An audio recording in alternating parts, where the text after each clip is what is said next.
अच्छा, आपको ये निकालने की ज़रूरत नहीं है।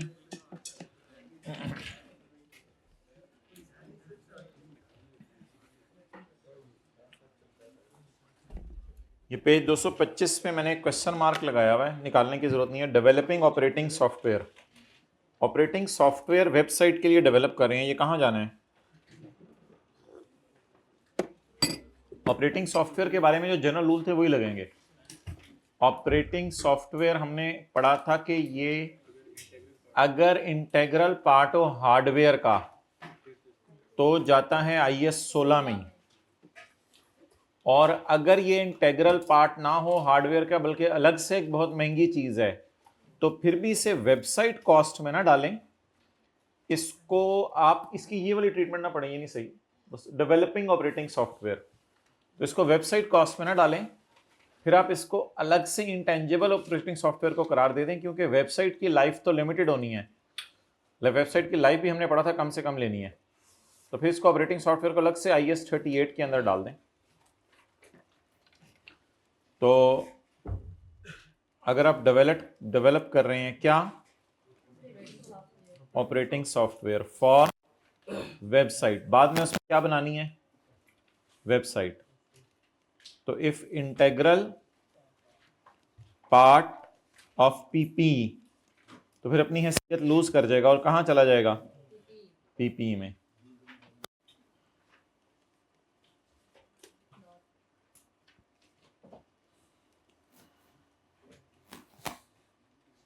या if value is not significant as compare to PP, तो फिर PP में डाल दें। इफ वैल्यू सिग्निफिकेंट तो सेपरेट इंटेंजिबल, लेकिन इसको किसी भी सूरत में वेबसाइट कॉस्ट के अंदर ना डालिए, क्योंकि वेबसाइट कॉस्ट पे तो इसकी लाइफ कम होगी और ऑपरेटिंग सॉफ्टवेयर की लाइफ तो काफी ज्यादा होती है।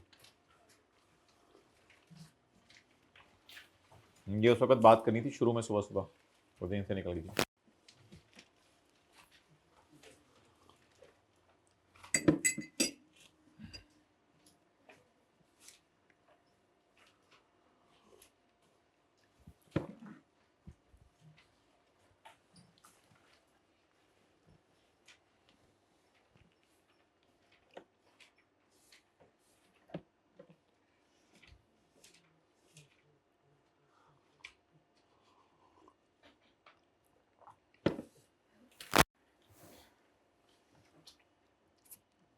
ये शाहजहान अली साहब कौन है? नहीं बैठे हुए क्लास में, तो ऐसे ही ये बैठ के इधर जहाज़ बना रहे हैं, मैं जहाज़ पे आ रहा हूँ। शाहजहान अली भाई, हाँ अच्छा, ये तो ये भाई हैं। और शाहजहान भाई क्या हाल है? आप तो आते होते थे, आपके साथ बैठते थे ना इधर।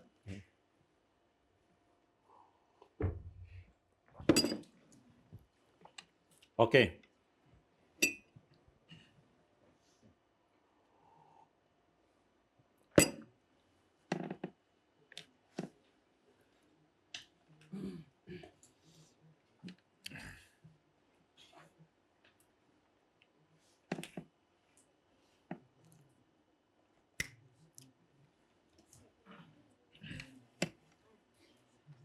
चलिए जी IFRS 9 में आ जाए।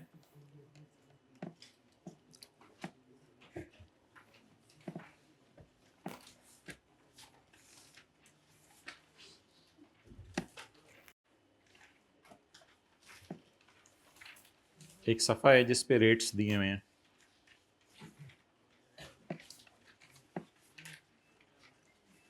कौन सा सफ़ा है?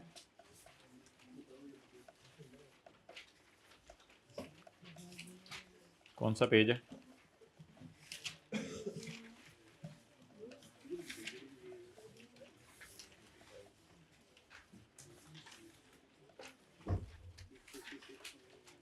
पेज नंबर 650, ये तो शायद, हाँ 655। IFRS 9 में FETPL के लिए कौन सा रेट यूज़ करना है? बोलें कूपन रेट, और इग्नोर कौन सा करना है, मार्केट और amortise cost of equity OCI के लिए।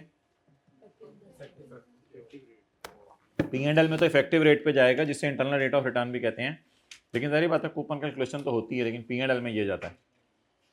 अच्छा, कंसोलिडेशन और एसोसिएट्स में अनवाइंडिंग ऑफ डिस्काउंट के लिए कौन सा रेट यूज करना है, प्री टैक्स रेट होता है एक, प्री टैक्स कॉपीज करा लिए सबके लिए, हाँ एक रेट होता है प्री टैक्स और एक पोस्ट टैक्स, ये किसकी बुक्स है, तो प्री टैक्स रेट यूज करना है या पोस्ट टैक्स, प्री टैक्स। तो बस ये याद रखिएगा कभी रेट दो दिए हो तो प्री टैक्स और पोस्ट टैक्स में से कौन सा रेट यूज करना है, प्री टैक्स। इसी तरह डीकमीशनिंग को डिस्काउंट करने के लिए भी pre tax discount rate, that is page number 645।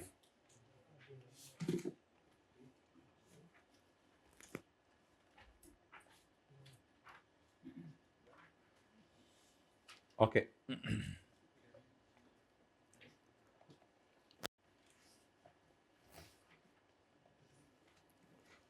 अभी एक सफ़ा आपके पास आ रहा है, उसके ऊपर ये चीज़ें बनी होंगी।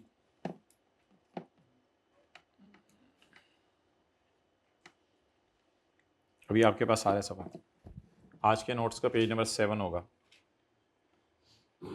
when are investments in debenture classified as FVTPL? Investment in debentures कब FVTPL पे जाती हैं? मोहतरम आई कैप कभी इतनी तफसील में ज़्यादा गया तो नहीं, लेकिन कोई हल्का फुल्का किताब देखें तो खींचतान की ये तफसील बन भी सकती है। इसमें कुछ एक दो आपके लिए नई बातें होंगी, उनको ज़रा गौर से सुनना है। अकरम, अगर आपको प्रिंसिपल और इंटरेस्ट मिलना है, इसे कहते हैं कैश फ्लो कैरेक्टरिस्टिक टेस्ट, और आपकी नियत होल्ड टिल मैच्योरिटी है, तो आप किस पे रखेंगे, अमोर्टाइज कॉस्ट। अगर आपको प्रिंसिपल और इंटरेस्ट ही मिलना है और आपकी नियत है होल्ड और मेज सेल, तो आप किस पे रखेंगे, FVTOCI। लेकिन अगर आपको प्रिंसिपल और इंटरेस्ट के अलावा भी कुछ मिलना है, जैसे अगले सफे पे लिखा हुआ था ऑयल प्राइसेस की चेंज या इस किस्म की कोई चीज, वो आपके सिलेबस की नहीं है, लेकिन अगर पेपर में कह दे कि प्रिंसिपल और इंटरेस्ट के अलावा भी कुछ मिलना है, तो कौन सा टेस्ट फेल हो गया, कैश फ्लो कैरेक्टरिस्टिक टेस्ट। इसका मतलब है आपने फिर किस पे रखना है, FVTPL पे।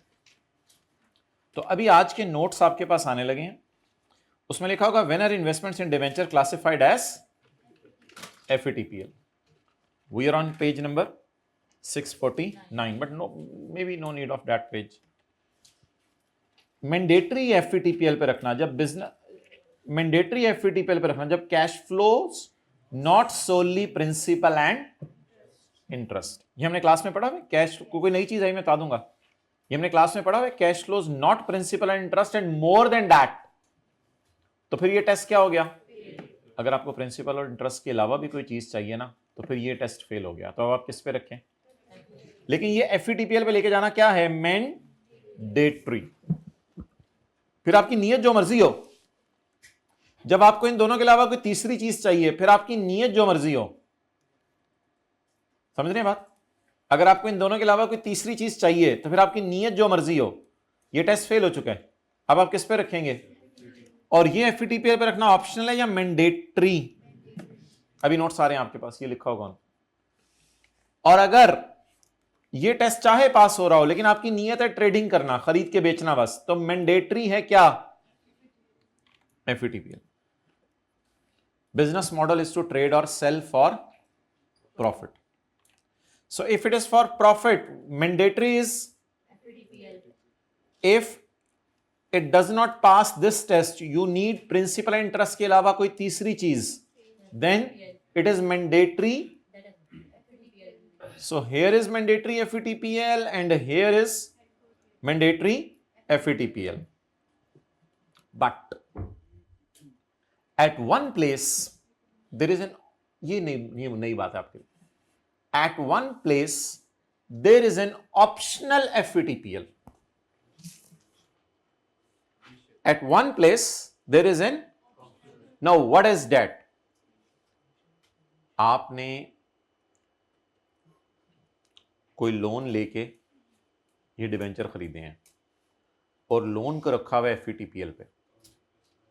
आपने लोन को रखा हुआ है एफईटीपीएल पे, लोन लेके डिबेंचर खरीदे। हो सकता है लोग लोन लेके गाड़ी खरीदते हैं, लोन लेके और चीज खरीदते हैं, आपने लोन लेके डिबेंचर खरीदे।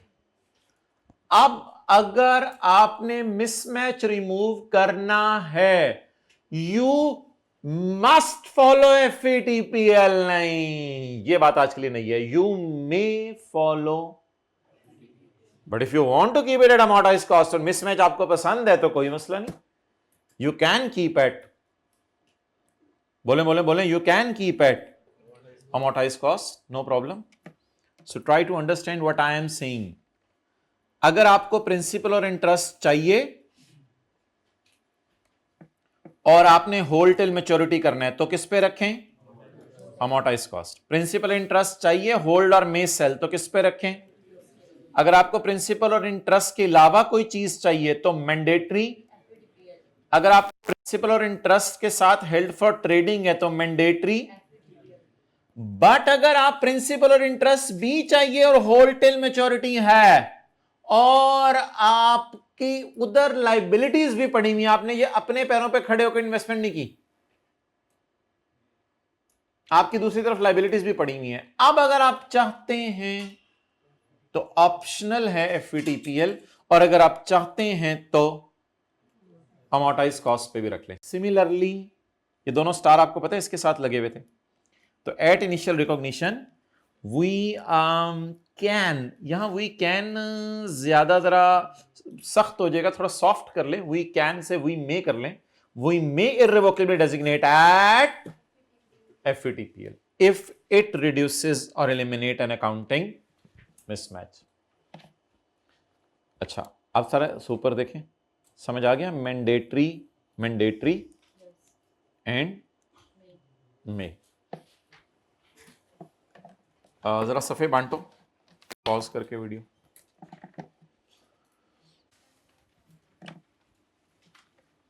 अच्छा जी, अब आज के नोट्स का 7वां सफ़ा क्या कहता है? अगर फॉर ट्रेडिंग है तो मैंडेटरी एफईटीपीएल, और अगर cash flows not solely but others as well, यानी प्रिंसिपल इंटरेस्ट के अलावा भी आपको कोई चीज़ चाहिए, जैसे ऑयल प्राइस की चेंज या और कुछ, तो फिर। लेकिन एक ऑप्शन एक और भी है चीज, क्या? Optional FVTPL. ये कब करना है? If it meets test 2 of amortise cost और एफईटीओसीआई। एफईटीओसी यानी होल्ड टिल मैच्योरिटी वाला था या होल्डर में सेल वाला था, but can be classified as if doing so eliminate or reduces an, it is a case where related financial liability is kept at FETPL. तो आज हमने पढ़ा 3 FETPL हैं, डायग्राम वही रही है हमारी, अल्लाह का शुक्र है। उसमें से 2 FETPL मैंडेटरी हैं। अच्छा चले मैं आपसे सदा सवाल पूछता हूं, मैंने डिबेंचर खरीदे ही बेचने के लिए हैं, मैंडेटरी FETPL, मैंडेटरी एफईटीपीएल। मैंने डिबेंचर खरीदे हैं जिसमें मुझे प्रिंसिपल मिलेगा, इंटरेस्ट मिलेगा और कुछ भी मिलेगा, मैंडेटरी एफईटीपीएल। मैंने डिबेंचर खरीदे हैं, मुझे प्रिंसिपल और इंटरेस्ट चाहिए और मेरी नीयत है होल्ड करने की। अब मेरे पास 2 ऑप्शंस हैं, या तो मैं अमोर्टाइज्ड कॉस्ट पे रख लूं, या एक ऑप्शन अवेलेबल है कि अगर मैंने लोन लेके ये डिबेंचर लिए हैं, फिर ऑप्शन अवेलेबल है क्या? FETPL पे रख। And almost same is the case here. When are debentures issued classified at FETPL? When are debentures issued are classified at FETPL? Yes, लफ्स हमारे वही दो हैं, it is held for trading or if it reduces accounting mismatch. But हम लफ्स आज add कर रहे हैं, ये मैंडेटरी है और इधर आज ये वाला भी बिल्कुल उसी थीम के ऊपर, उसी थीम के ऊपर, ये ऑप्शनल है। Debt is page number 652।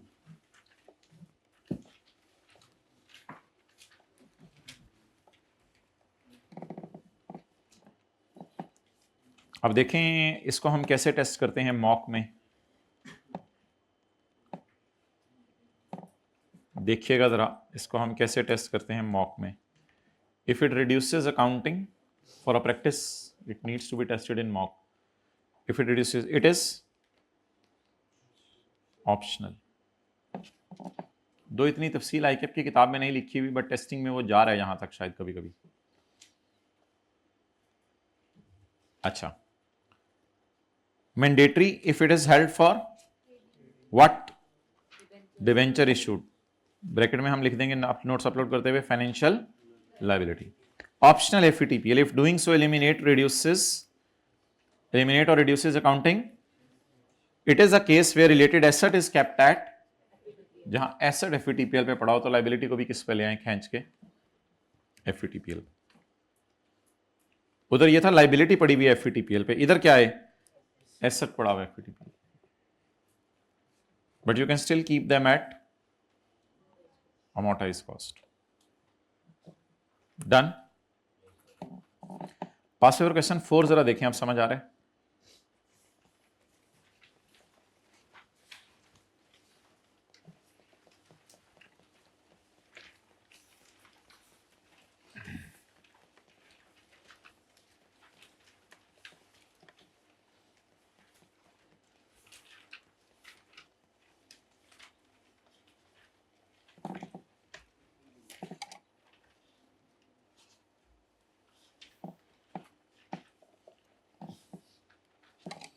RL purchased 1 million bonds having face value of 100 each. The bonds are redeemable in 5 years. RL incurred transaction cost of 0.8. RL intends to hold the bonds till maturity in order to collect the contractual cash flows. Contractual cash flows बस फिर दो ही होती हैं। Contractual cash flows दो होती हैं, principal और model क्या है? Hold till.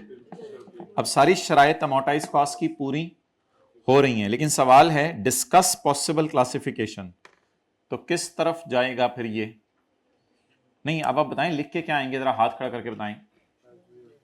As cash flow characteristic test that is principal and interest on specified dates is passed and the business model is to hold till maturity, so we these will be classified as amortized cost. However, if to reduce account, if the purpose is to reduce accounting miss, अब held for trading नहीं है, direct नहीं जाना है mandatory में। अब नहीं, अब हेल्ड फॉर ट्रेडिंग नहीं है, डायरेक्टली नहीं जाना मैंडेटरी में। अब कैश फ्लो कैरेक्टरिस्टिक्स फेल नहीं हो रहा, डायरेक्टली नहीं जाना मैंडेटरी में, अब ऑप्शनल एफईटीपीएल है। However, if it reduces an accounting and it may optional है, shall नहीं, it may be classified as to reduce an accounting। समझ आ गया? अब इस तरह के कोई फिक्रे लिखे होंगे मॉक के सॉल्यूशन में, तो वो जरा देख लीजिएगा।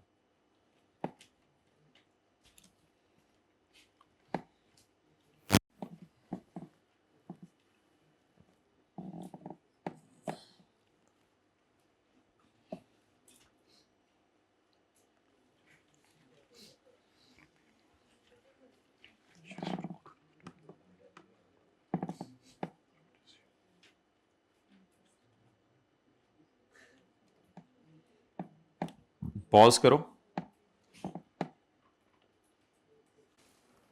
अच्छा, आपने खोलें, ये वॉल्यूम 2 का पेज 780 है, मैं आपके सामने खोल रहा हूं। इसमें उसने लिखा हुआ है the bonds are held. Held का क्या मतलब है? परचेज वाले या इशूड वाले? परचेज वाले। The bonds are held with a business model to hold the bonds in order to collect the contractual. आप बताएं क्या करें? भाई ये न्यूमेरिकल है, ये न्यूमेरिकल है। अब इसमें किस पे रख दें? बताएं ना जल्दी। अब इसमें उसने पूछा क्लासिफिकेशन ऑप्शंस क्या हैं। अब न्यूमेरिकल में कोई ऐसी बात होती कि बता दो, अभी भी इसी तरह का सवाल पढ़ के आए ना यार, ऐसे क्यों मुझे देख रहे हैं? यही लाइन अभी भी पढ़ के आए हैं, लेकिन इसमें क्यों मैंने सॉल्यूशन के अंदर जाके अगर आप देखें तो इसमें आंसर नंबर 6, इसमें क्यों हमने अमोर्टाइज कॉस्ट लगाया है सिर्फ? क्योंकि इसमें न्यूमेरिकल है ना, तो न्यूमेरिकल में फिर वो अगर कोई ऑप्शंस का लफ्ज लिखे तो ठीक है, वरना तो बताएं आमतौर पे होल टिल मेच्योरिटी और ऐसी बात। हाँ, अगर इस सवाल में आगे लिखा होता कि we have a related financial liability which is kept at FVTPL, तो इसमें फिर आप शायद नोट देके आ जाते कि if we want to reduce the accounting mismatch we can. Mandatory वो भी नहीं है, क्योंकि बताएं जिस वक्त मिसमैच रिमूव करना होता है उस वक्त मैंडेटरी बन जाते हैं, या वो आज हमने पढ़े ऑप्शनल है। मैंडेटरी का भी डिवेंचर को एफईटीपीएल पे रखना जब हेल्ड फॉर या प्रिंसिपल इंटरेस्ट के अलावा कुछ और चाहिए। और अगर मैंने होल टिल मेच्योरिटी है स्टिल अकाउंटिंग मिसमैच भी आ रहा है, तो मेरे पास कितनी ऑप्शंस हैं? दो, या तो किस पे रख लें या एफई, इसमें दोनों ऑप्शंस अवेलेबल हैं, इसीलिए तो ऑप्शनल का लफ्ज लिखा हुआ था। कुछ समझ आई? सादा सी बात है यार। अगर ट्रेडिंग के लिए है तो एफईटीपीएल, अगर cash flow characteristic test pass नहीं हो रहा तो ऑप्शनल होगा, हद होगी। अगर cash flow characteristic test pass नहीं हो रहा तो मैंडेटरी एफईटीपीएल। लेकिन अगर कैश फ्लो कैरेक्टरिस्टिक टेस्ट भी पास हो रहा है और होल टिल मैच्योरिटी है लेकिन अकाउंटिंग मिसमैच रिमूव करना है तो ऑप्शनल है। अमोर्टाइज कॉस्ट पे भी रख सकते हैं। अच्छा जी, आज के नोट सब निकालें। वॉल्यूम 1 में देखें कुछ रह गया, वरना फिर आगे चलते हैं। एमसीक्यू नंबर 12 हो गया, एसएससी 32 हो गया, सेलिंग एडमिन के बारे में बता दिया, समरी होगी, पास पेपर क्वेश्चन 4 हो गया, रेट्स का पेज हो गया। ये वॉल्यूम 2 पे एक पेज है, ये मैं अभी करवा देता हूँ। एमसीक्यू 3 हो गया, पास पेपर क्वेश्चन 9 हो गया, फर्स्ट चैप्टर हुआ था, ओवरऑल समरी बताई थी आपको, कॉटन प्लांट और डेयरी लाइफ स्टॉक। क्वेश्चन 2, 3, 4, 5 अगले सफ़ों पे हो गया। लेसर की ऑपरेटिंग लीज के डिस्क्लोजर भी हो गया, मैन्युफैक्चरर डीलर लेसर भी हो गया।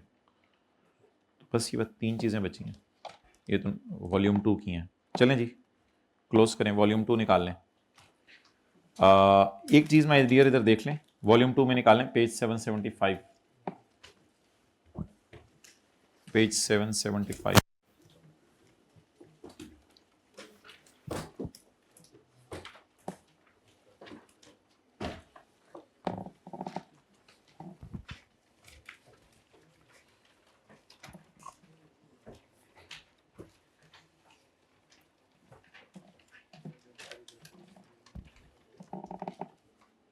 जी कौन से चैप्टर में है?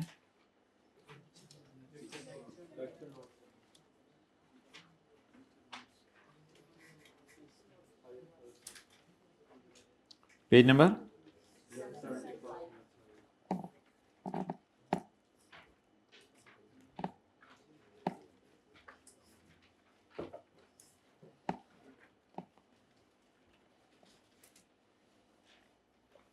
Identify the classification of following 12% bank loan obtained for 5 years। ये कहाँ जाना चाहिए? फाइनेंशियल लाइबिलिटीज में डिफॉल्ट मॉडल कौन सा है? फाइनेंशियल लाइबिलिटीज में अभी हमने कहा एफईटीपीएल पे तब रखना है जब ट्रेडिंग के लिए हो, तो बैंक लोन तो कहीं नहीं लिखा हुआ ट्रेडिंग के लिए, लाइबिलिटीज बेचने के लिए तो नहीं है। या फिर ऑप्शनल है एफईटीपीएल अगर अकाउंटिंग मिसमैच रिमूव करना हो। 8% लोन नोट्स इशूड यानी डिबेंचर इशूड, डिबेंचर इशूड की डिफॉल्ट कैटेगरी कौन सी है भाई? Volume 2 page 775, amortised cost. ये दोनों क्या थी? Financial liabilities. ट्रेड पेएबल्स को भी अमोर्टाइज्ड कॉस्ट पे रखा जाता है। अब अमोर्टाइज्ड कॉस्ट आपके सिलेबस में उस तरह नहीं है, क्योंकि ट्रेड पेएबल्स भी कई दफा अगर लॉन्ग टर्म नेचर के हों तो उसमें इंटरेस्ट वगैरह निकालते हैं और वो फड्डे वगैरह होते हैं।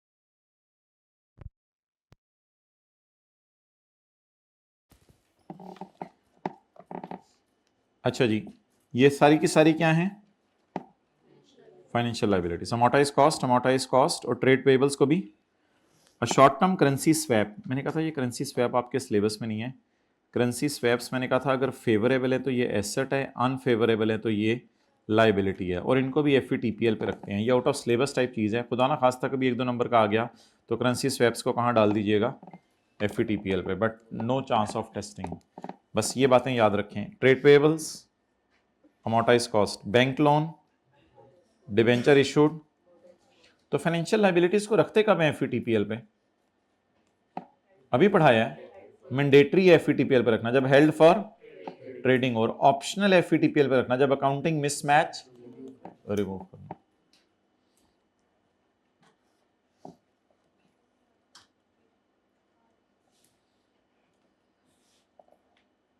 अच्छा जी, IS 1037 निकालना जी। एक बार याद रखिएगा यार, सारी प्रोविजंस को डिस्काउंट करना होता है if payment is after 1 year. हम तो सिर्फ किसको डिस्काउंट करते थे? हम तो सिर्फ किसको डिस्काउंट करते थे? जो आपने 10-12 साल बाद प्लान डी इंस्टॉल करना होता था। लेकिन अगर कभी पेपर में आ जाए कोर्ट केस के पैसे 3 साल बाद देने हैं, तो उसको भी क्या करेंगे?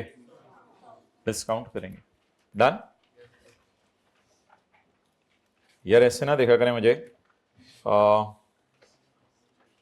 कोर्ट केस के पैसे 3 साल बाद देने हैं 200 रुपया, तो यहां पे खड़े होके क्या एंट्री करेंगे? Expense debit 200 into 1.10 raise to power -3। क्या जवाब आ गया?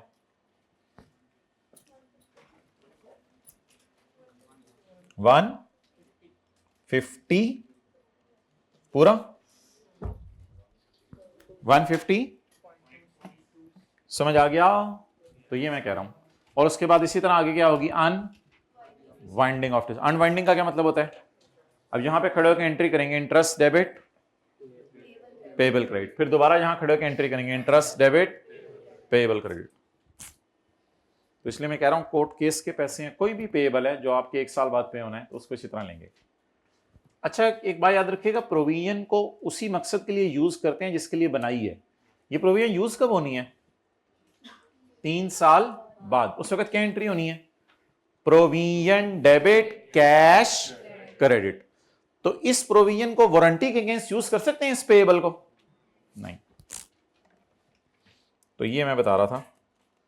अब अगले साल क्या एंट्री होगी बताएं? यहां पे खड़े होकर पहले साल के एंड पे finance cost debit provision credit 150 ज़रब 10% 15। पता ही है ना सब कुछ, सऊदी किंग में भी तो इसी तरह होता है। अच्छा जी, यहां से रिवर्स शुरू करें। क्वेश्चन 23 का 3 निकाल लें पास पेपर का। बस बात मुक गई है, खत्म कर रहे हैं हम जल्दी जल्दी इंशाल्लाह। क्वेश्चन 23 का 3 निकालें। ये तो ऑनलाइन वालों को नजर आ रहा है, अभी 1.5 घंटा और चलेगी, 4:15 तक खत्म करना है ना नमाज तक। तो बताएं माय डियर, इंटरेस्ट लेके क्वेश्चन 23 का 3। अब जरा इंटरेस्टिंग चीजें शुरू हो गई हैं।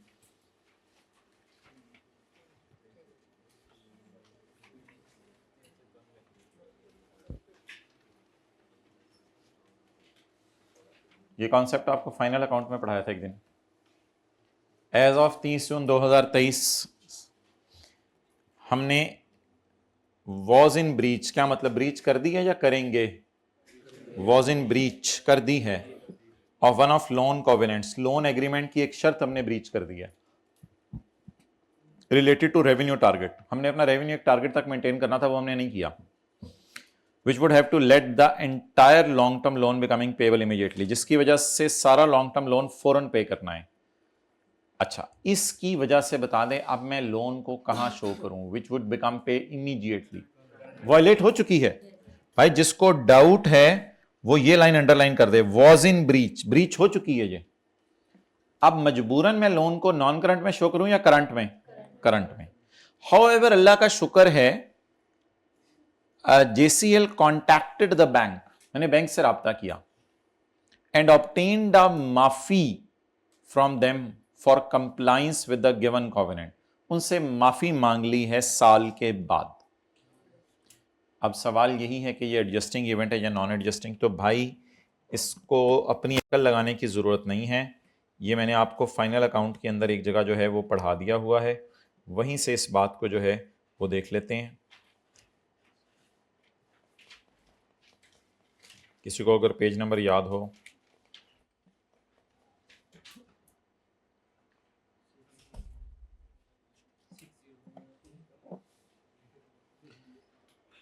If an agreement allowing repayment to be delayed beyond 12 months, अब इजाजत मिल गई है बियॉन्ड 12 मंथ्स चले जाएं।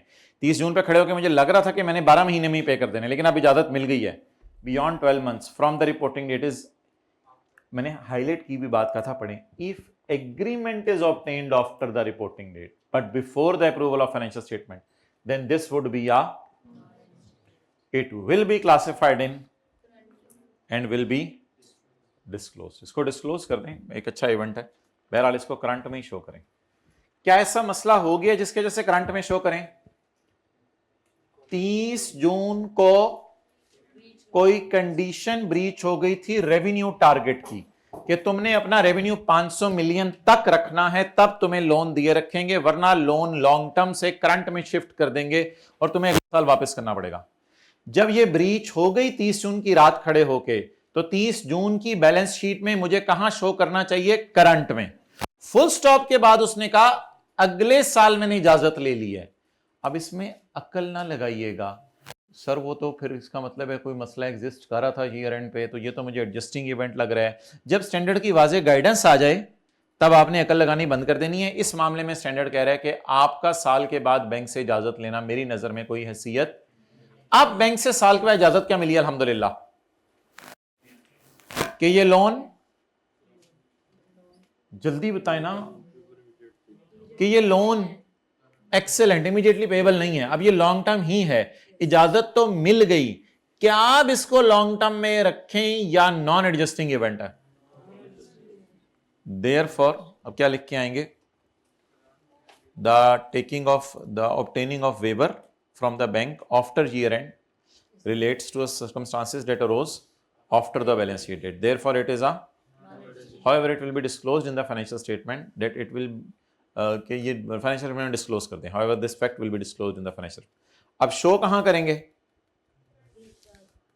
करंट में। लेकिन यूजर्स को क्या बता के आएंगे कि ये एक साल के अंदर अंदर पे नहीं होना। ये ऐसा क्यों कर रहे हैं, बोंगी क्यों मार रहे हैं? शो कर रहे हैं करंट में और यूजर को बता रहे हैं कि एक साल के अंदर अंदर पे नहीं होना, इस वजह से कि स्टैंडर्ड ने वाजे कह दिया ये एडजस्टिंग इवेंट नहीं है, ये नॉन एडजस्टिंग है। हाँ, अगर साल से पहले इजाजत ले लेते तो इधर कंडीशन वायलेट करना इज अ शर्त या इधर इजाजत लेना इज अ शर्त?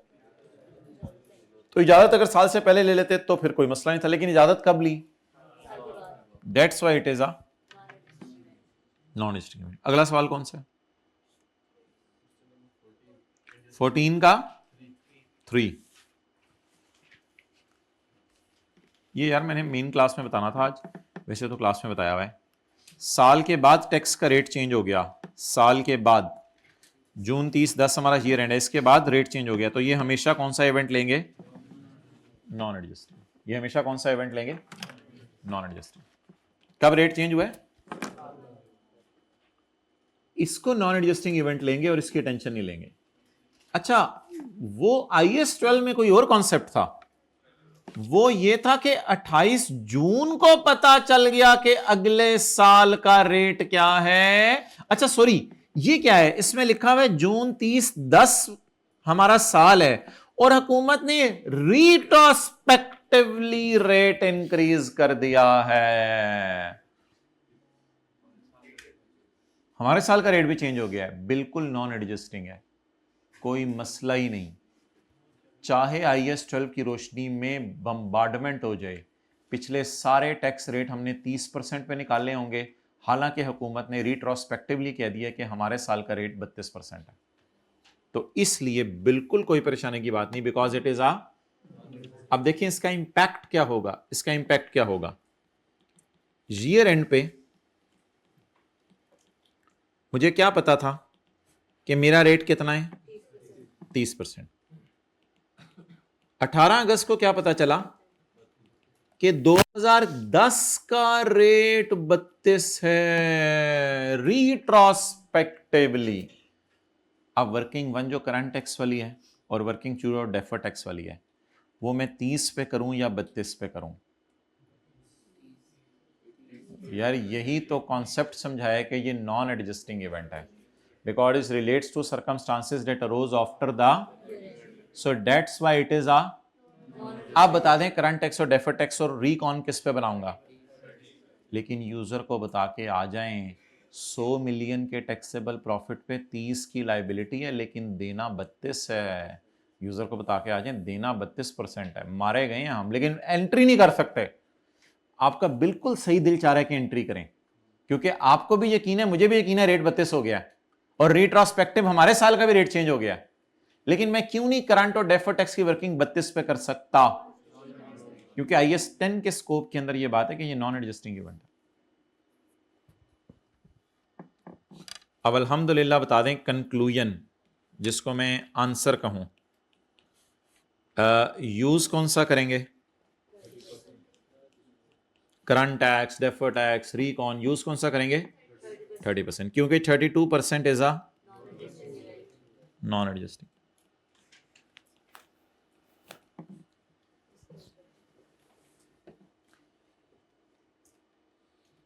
डन।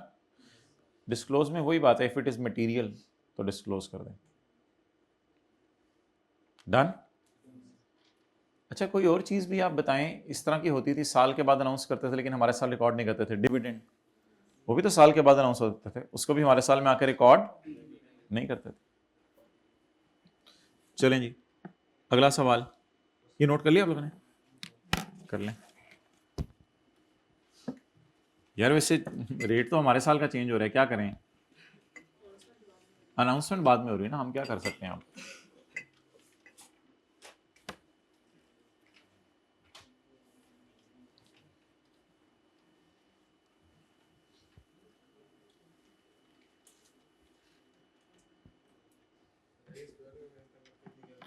ओ IAS 12 वाली बात मैं बता देता हूं, वो फिर वो बिल्कुल ही अलग बात है, बिल्कुल ही अलग बात है, उसके इससे कोई ताल्लुक ही नहीं।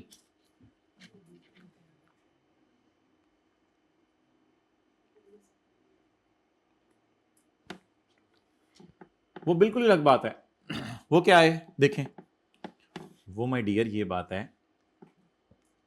कि ये हमारा साल चल रहा है 2020, ठीक है? 2020 में रेट है 30%, ठीक है? मुझे यहां खड़े होकर पता चला कि अगले साल का रेट 32 है। अगले का वो ये बात है। उसमें फिर क्या करना होता है? उसमें करंट और रिकॉन 30 पे बनानी होती है और डेफर बनानी होती है 32 पे। क्लियर? मिक्स तो नहीं चीज? क्लियर? ये था उसमें। उसमें हम रिट्रोस्पेक्टिव तो चेंज नहीं हो रहा होता था, उसमें तो हमारे साल उल्टा पता चल जाता था अगले साल का ये रेट है। ओके, अगला सवाल कौन सा? 12 की एडजस्टमेंट 1। अच्छा भाई, 15 जनवरी को हमारा एक कंपेटिटर आया है जिसने अपग्रेडेड वर्जन लॉन्च किया है डीवीडी प्लेयर्स का। हमारे पास इन्वेंट्री में बहुत बड़ा स्टॉक पड़ा है इन डीवीडीज का, और हमारा कंपेटिटर भी अब आ गया मार्केट में। Because of introduction of upgraded version हमारे स्टॉक की एनआरवी फारग हो गई है और वो 12.5 पे आ गई है। ये एनआरवी लॉस कब रिकॉर्ड करें, हमारे साल या अगले साल? यानी एडजस्टिंग इवेंट लें या नॉन एडजस्टिंग इवेंट लें? Obviously non adjusting event. On 15 January competitor announced, तो क्या वजह बनी हमारे स्टॉक की वैल्यू गिरने की? कंपेटिटर का अनाउंसमेंट, और कंपेटिटर ने अनाउंसमेंट कब की? So it relates to a circumstances that arose, so that's why it is a non adjusting event.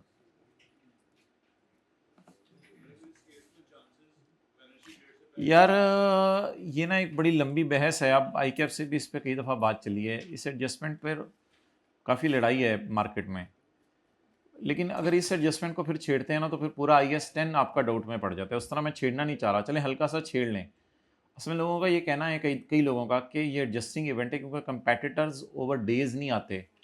ये कई अरसे से उन्होंने अनाउंस किया होता है कि हम ये नई चीज़ लॉन्च कर रहे हैं। तो इस तरह तो फिर हर चीज़ पे आप सोचने लग जाएंगे और खींचतान के कुछ ना कुछ निकाल लेंगे कि क्या। डेटर और स्टॉक के बारे में वो दो चीज़ें तो बड़ी थी।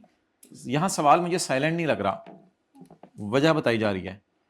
अब कुछ लोग कहते हैं कि लॉन्चिंग तो प्रोडक्ट्स की काफ़ी अर्सा पहले शुरू हो जाती है। क्या पता इतने तेज़ हों कि 5 दिन में लॉन्च कर चीज़ बना के लॉन्च कर दिया। अब इस तरह की एजम्पशंस अब कैसे लें, वो बहुत टफ हो जाएगा फिर। बहरहाल आया था तकरीबन कोई 12 साल पहले, उसके बाद नहीं इसने पूछा। अब इन चीज़ों का हल कोई नहीं है, बेसिक चीज़ नहीं हमें लानी चाहिए ऐसी चीज़ों की वजह से। अगला जी कौन सा है? पास पेपर क्वेश्चन 1 का 2। इसको मैं डियर सवाल को किया था, ज़रा तरीके से दोबारा करना है एक दफ़ा। हमारा ईयर एंड है भाई 31 दिसंबर 2019, लेकिन हम खड़े कहाँ हैं? हम खड़े हैं का मतलब ये होता है कि इस दिन फाइनेंशियल स्टेटमेंट्स ऑथराइज हुई हैं ये हम खड़े हैं का मतलब ये होता है कि बस हम खड़े हैं। फाइनेंशियल स्टेटमेंट इसके बाद भी ऑथराइज हो सकती है। हाँ, जब आपकी लिख दे फाइनेंशियल स्टेटमेंट ऑथराइज हुई है जकम फरवरी को, वो और बात है, लेकिन इसका मतलब है बस महीना गुजर गया, हम खड़े हैं। तो यहां पे हम खड़े हैं माय डियर।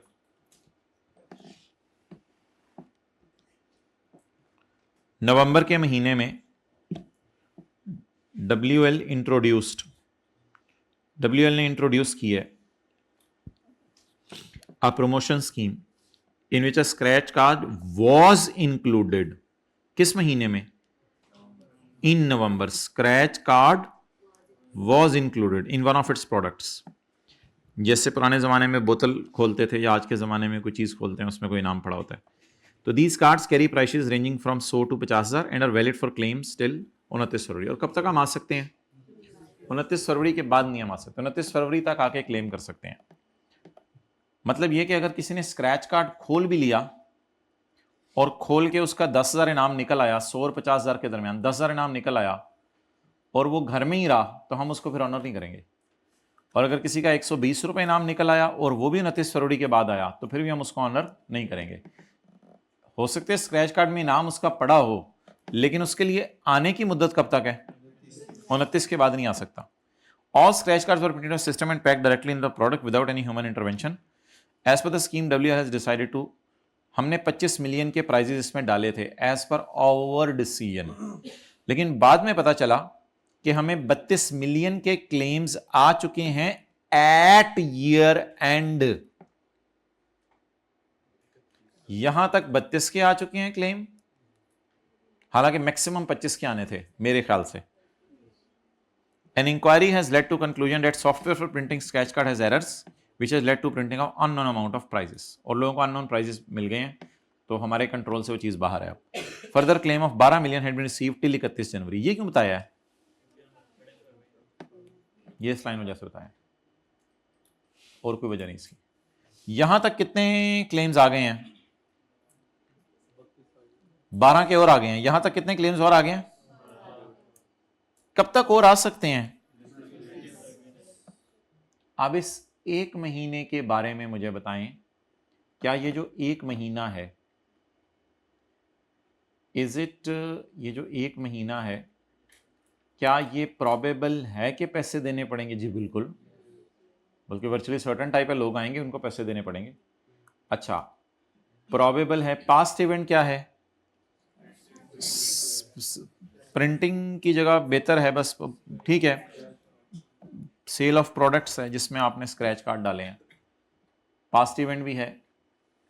रिलायबल एस्टीमेट नहीं लग सकता, तो मैंने कहा था ये 2 दफा ही आपने ऐसा टेस्ट किया है, क्वेश्चन 21, 22, 23 में भी कहीं हुआ है, 2 दफा ऐसा टेस्ट किया है जहां पे अमाउंट का अंदाजा नहीं लग सकता।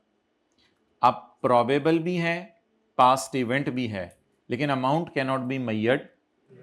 दैट्स वाई अब आप बताएं, क्या प्रोविजन रिकॉर्ड करें या कॉन्टिंजेंट लायबिलिटी डिस्क्लोज करें? बाकी 32 और 12 की तो टेंशन नहीं, क्योंकि ये मुझे पता चल चुका है। Okay, in respect of claim received till year end 32, WL should record as an expense. Expense का लफ्ज इसने क्यों लिखा है, प्रोविजन का क्यों नहीं लिखा? यानी क्योंकि बस ईयर एंड से पहले आ गए, अब कहते हैं इसको तो सीधा सीधा खर्चे में डालो, expense. Further claim of 12 million received during January would be considered as an adjusting event and should be recorded as an expense in 2019। ये भी 2019 का ही एक्सपेंस है, क्योंकि हमने सोचा क्या था, कितने आएंगे? 25, लेकिन 32 जमा 12 अभी तक आ कितने गए? अच्छा, ये क्या चक्कर है कि जनवरी में आने वालों की लायबिलिटी दिसंबर में रिकॉर्ड करें and should be recorded in 19? भाई यही बात होती है ना कि अगर दिसंबर में धमाका हो गया था, जनवरी में एम्प्लॉय पैसे लेने आ गया है, तो हम क्या कहते थे? दिसंबर में जाके एंट्री करो। ये तो होता था, ये तो नॉर्मल सी चीज। ऐसे मुझे क्यों गौर से देख रहे हैं? जनवरी के अंदर जो है वो हम लोगों को कहते थे कि जनवरी के अंदर किसी ने हमारे खिलाफ केस कर दिया, 29 दिसंबर को धमाका हुआ था, तो क्या करते हैं उसका? हमारे साल में आके रिकॉर्ड करते हैं। तो स्क्रैच कब का प्रिंट किए थे? नवंबर के महीने में, और लोग आ रहे हैं, तो उसी वक्त मुझे अंदाजा लगा लेना चाहिए था कितने लोगों ने आने। ताकि सेल और खर्चा मैच करता। तो it is an adjusting event. पीछे कितना मसला रह गया? फरवरी का। पीछे कितना मसला रह गया? ये कब तक की डिस्कशन हो गई? दिसंबर। ये कब तक की डिस्कशन हो गई? जनवरी। पीछे कितना मसला रह गया? इन रिस्पेक्ट ऑफ रिमेनिंग क्लेम, ये किस महीने में आएंगे? which have not yet been received. We have present obligation, past event है sale of product. ये देखो मैं ये कह रहा था आपको past event, printing card scratch करना is not past event, sale of product उसमें प्रिंटिंग कार्ड डाले हैं. It is probable that outflow will be required as cards are of higher amount issued as compared to original plan, but amount could not be determined due to absence of human intervention. It should be disclosed as a giving brief nature of amount, giving brief nature of event, and that amount cannot be measured. यहाँ पे फिक्रा उसने बदल दिया. देखें, फिक्रा होता था giving brief nature of event and estimate of financial effect along with description. Brief nature के लिए लफ्ज यूज कर लिया and are disclosure date amount. तो ये थोड़ा सा फिक्रा चेंज करके लिखाइएगा.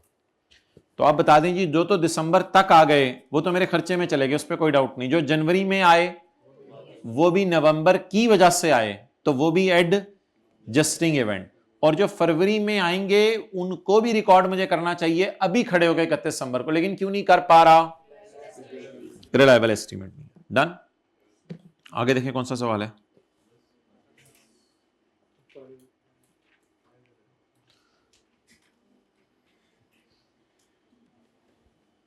फाइनल अकाउंट की तरफ आ जाए.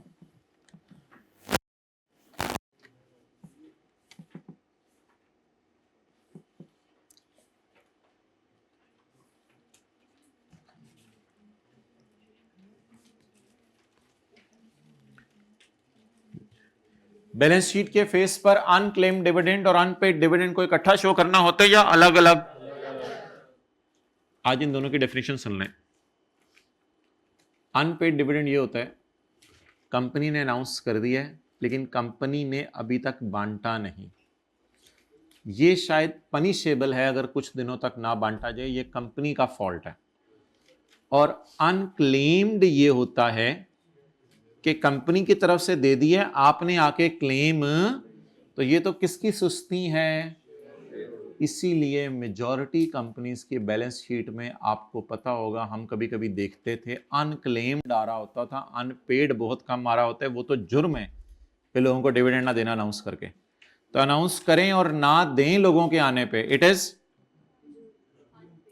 अनपेड. यानी कॉलेज वाले अनाउंस कर दें यार एक एक बोतल आके ले लो और हम आपको बोतल या जूस इनाम दे रहे हैं. अब वो अनाउंस कर दें और आपकी लाइनें लगी हो, आप ना कॉलेज वाले ना दे रहे हो, इट इज अनपेड. और अगर आप ही लेने ना आए और पड़ा रहे और लोग लेके जाते हैं तो इट इज अनक्लेम्ड. तो अनपेड की फिगर तो बहुत हैवी होगी, लेकिन अनक्लेम्ड की फिगर तो बहुत थोड़ी होगी. अनपेड मीन्स 100 के 100 लोग आए हैं लेकिन किसी को आपने नहीं दिया. अनक्लेम्ड मीन्स 100 में से 98 आ गए हैं और एक दो को आपने 98 आ गए हैं, एक दो की खुद सुस्ती है, आपकी तरफ से मसला नहीं है. Unclaimed dividend not claimed by, so delay at share holder end, but unpaid dividend is declared but not, so it is a company's fault. बहरहाल कंपनी लॉ में इसकी हेडिंग होडिंग कोई नहीं है कहीं पे. अच्छा, पेज 621 निकालें भाई, पॉज करना जी. अस्सलाम वालेकुम. अच्छा भाई, ये जो पेज नंबर मैंने आपसे निकलवाया है 621, इस पे बता दें SECP का रोल क्या है. ये 2 लाइनें बस पढ़नी है. The role of SECP is to decide on accounting rules that must be applied by companies, but the ICAP regulates the chartered account. It is body responsible for recommending standards, but it is a body to decide कौन से standard Pakistan में लगने हैं. It is a body to recommend. तो फारक कौन हुआ फिर? नहीं आए क्या फारक, मतलब ये कि काम तो इसका भी है ना, लेकिन इसने सिर्फ SECP को सजेशन देनी है. आगे फिर डिसाइड किसने करना है? तो हुकूमत ने करना है. जारी बात है, ICAP का काम डिसीजन लेना तो नहीं. ये MCQs में आपको करवाया हुआ है वैसे, जिन्होंने फाइनल अकाउंट के MCQ किए थे. तो आगे चले माय डियर, ये तो होता रहता है जिंदगी में, साथ है. ओके, और कौन सा पेज नंबर लिखा हुआ है? 623. करीबी है 623।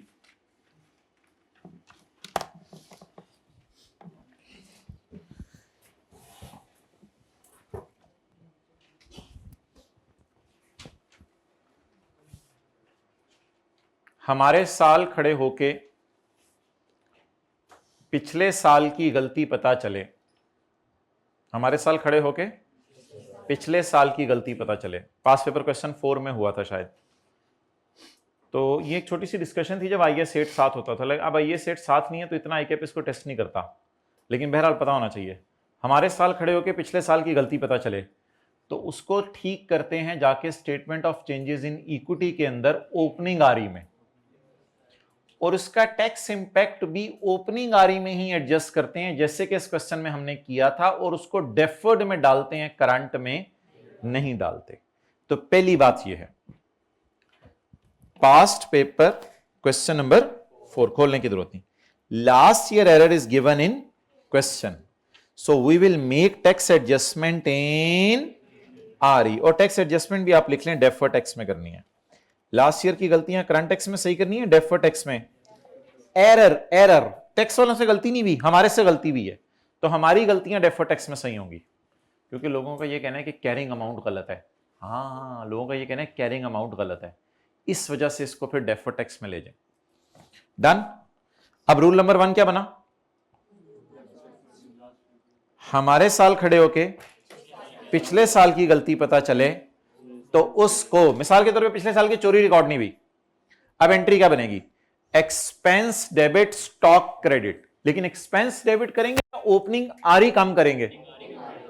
आरई ओपनिंग कम करेंगे, पहली एंट्री करेंगे, बोले बोले बोले बोले एक्सपेंस डेबिट इन्वेंट्री क्रेडिट, और दूसरी एंट्री करेंगे एक्सपेंस बढ़ने से प्रॉफिट, प्रॉफिट कम होने से टैक्स, टैक्स कम होने की एंट्री डीटी, टैक्स कम होने की एंट्री, बढ़ने की नहीं, डीटी ए/एल डेबिट, डीटी ई, ये बताना चाह रहा हूं। तो बता दें, अब हमारे साल की गलती पिछले साल की गलती हमारे साल खड़े होकर पता चली, तो फिर इसका टैक्स इंपैक्ट कहां जाना है? डेफर्ड टैक्स में। और कहां? ओपनिंग। ऐसे देख रहे हैं, ये देखें हमारा साल क्या है? 2000, पिछला साल चोरी ऑफ 2014 पकड़ी।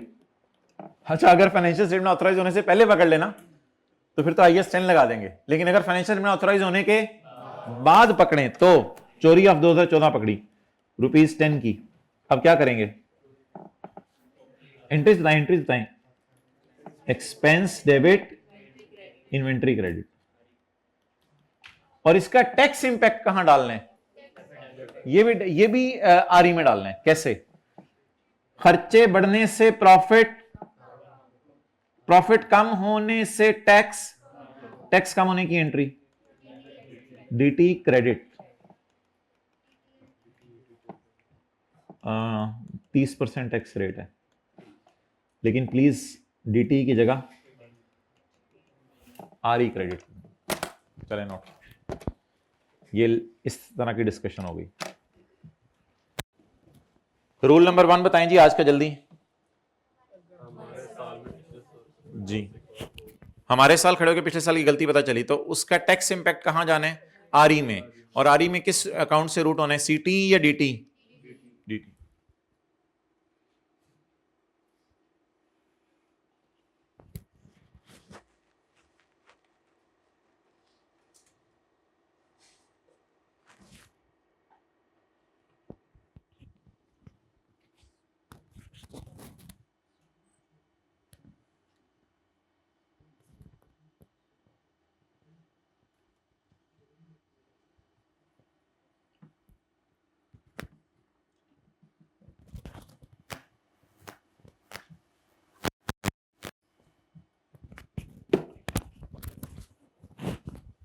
ओके। अच्छा, एक चीज भाई और होती है, वो जरा मुझे बता दें।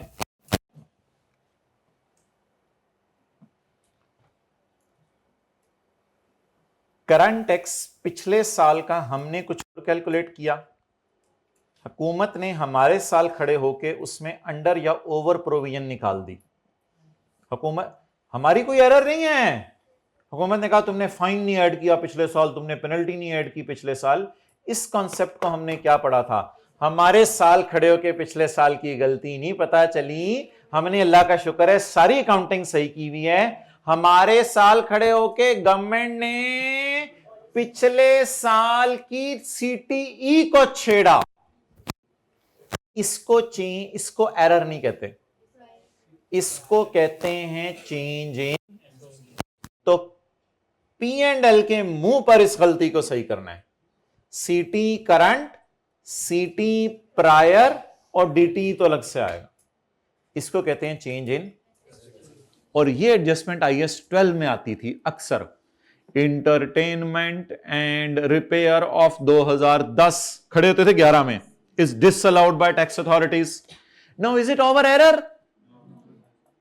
It is not our error, ये हमारी एरर तो नहीं है। इंटरटेनमेंट और रिपेयर को हमने खर्चे में डाला हुआ था, वो कह रहे हैं नहीं है, ये तो लड़ाई है, एरर तो कोई नहीं है, एरर तो कोई नहीं है। तो वो डिसअलाउ और अलाउ की लड़ाई है। ये तो फिर a change in estimate in current year, so it will hit CTE prior। और सेम IAS 12 के पास्ट पेपर क्वेश्चन 6 में भी यही था।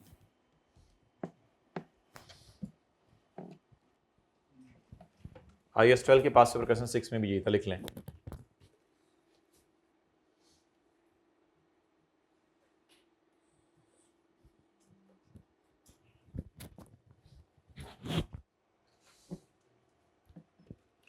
पढ़ें जी ये फिक्रा, जल्दी करें, पॉइंट 2 पढ़ें।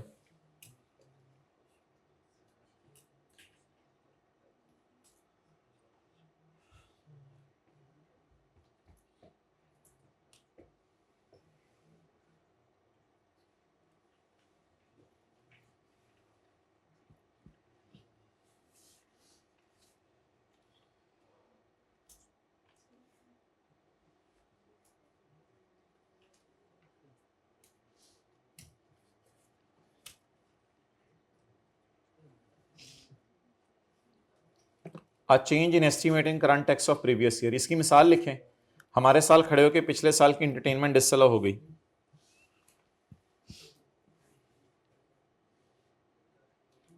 हमारे साल खड़े होके पिछले साल की इंटरटेनमेंट डिसअलाउ हो गई।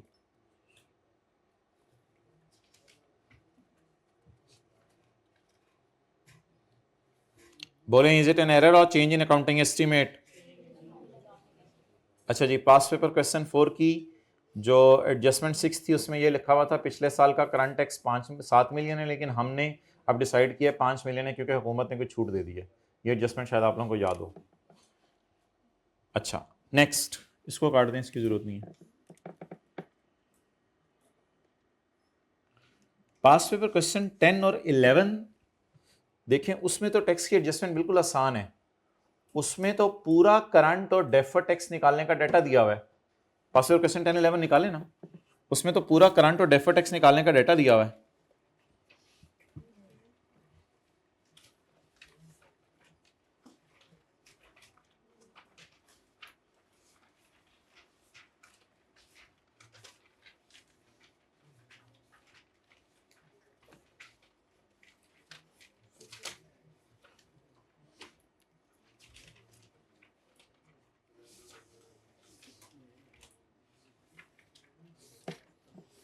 डन, मिल गया? याद है ना, ये सवाल देख के याद आ गया होगा। पास पेपर क्वेश्चन 10 और 11। ओहो IAS 12 में जा रहा है तू माय डियर, फाइनल अकाउंट में है।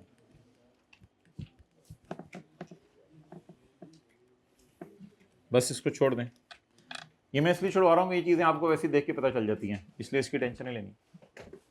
डन। अब 2 बातें बस बता दें मेन, अगर हमारे साल खड़े होके पिछले साल की हमारी गलती पता चली तो RE में ओपनिंग एडजस्ट करनी है, और टैक्स की एडजस्टमेंट भी डेफर टैक्स में। और अगर हमारे साल खड़े होकर expenses relating to 2010 and 9 are disallowed by tax authorities, is it our error or it is a change in estimate? It is a change in estimate. आगे चलें जी, क्या है?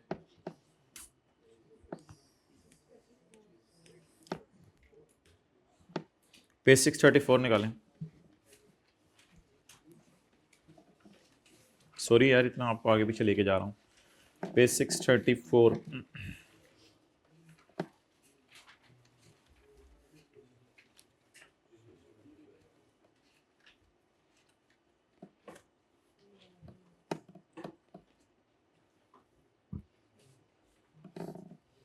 अब ये क्या चीजें होती हैं यार, थोड़ी सी जरा रिवाइज करें। IS 8 change in accounting policy, cost model से या FIFO से?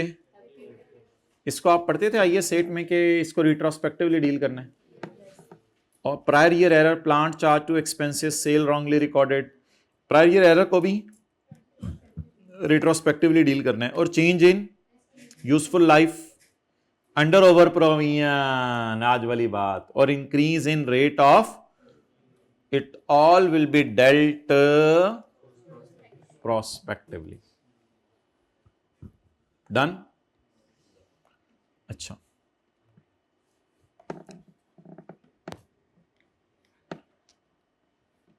ये तो स्टेटमेंट चेन इक्विटी का सवाल है, इसको छोड़ दें।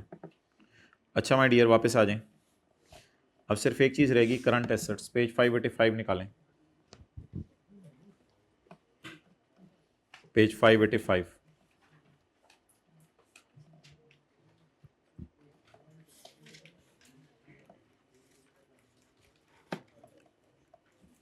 फाइनल अकाउंट का मैंने आपको कहा हुआ है कुछ थोड़े से डिस्क्लोजर का सवाल आएगा मॉक में, उसको जरा आपने देखना अच्छे तरीके से।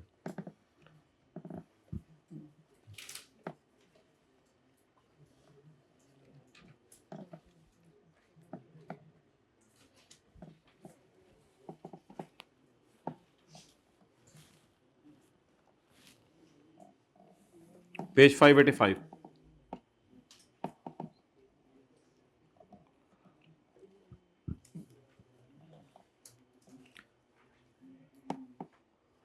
भाई ये लोन्स एंड एडवांसेस आ रहे हैं।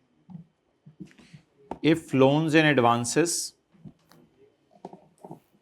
other than those to employees as per HR policy or to suppliers of goods or services, the name of borrower, the terms of repayment, if loan exceeds 1 million rupees, together with particulars of collateral, if any, shall be disclosed separately.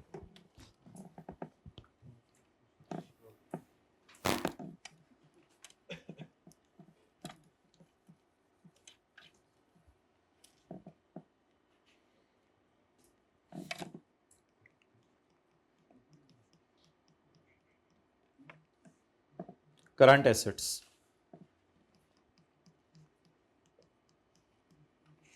trade debts, खामोश,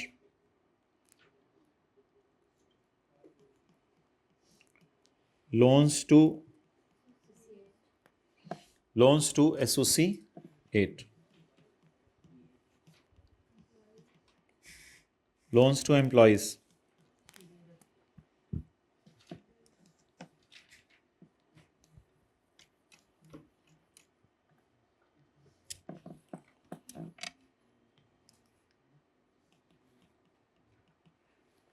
advances to suppliers,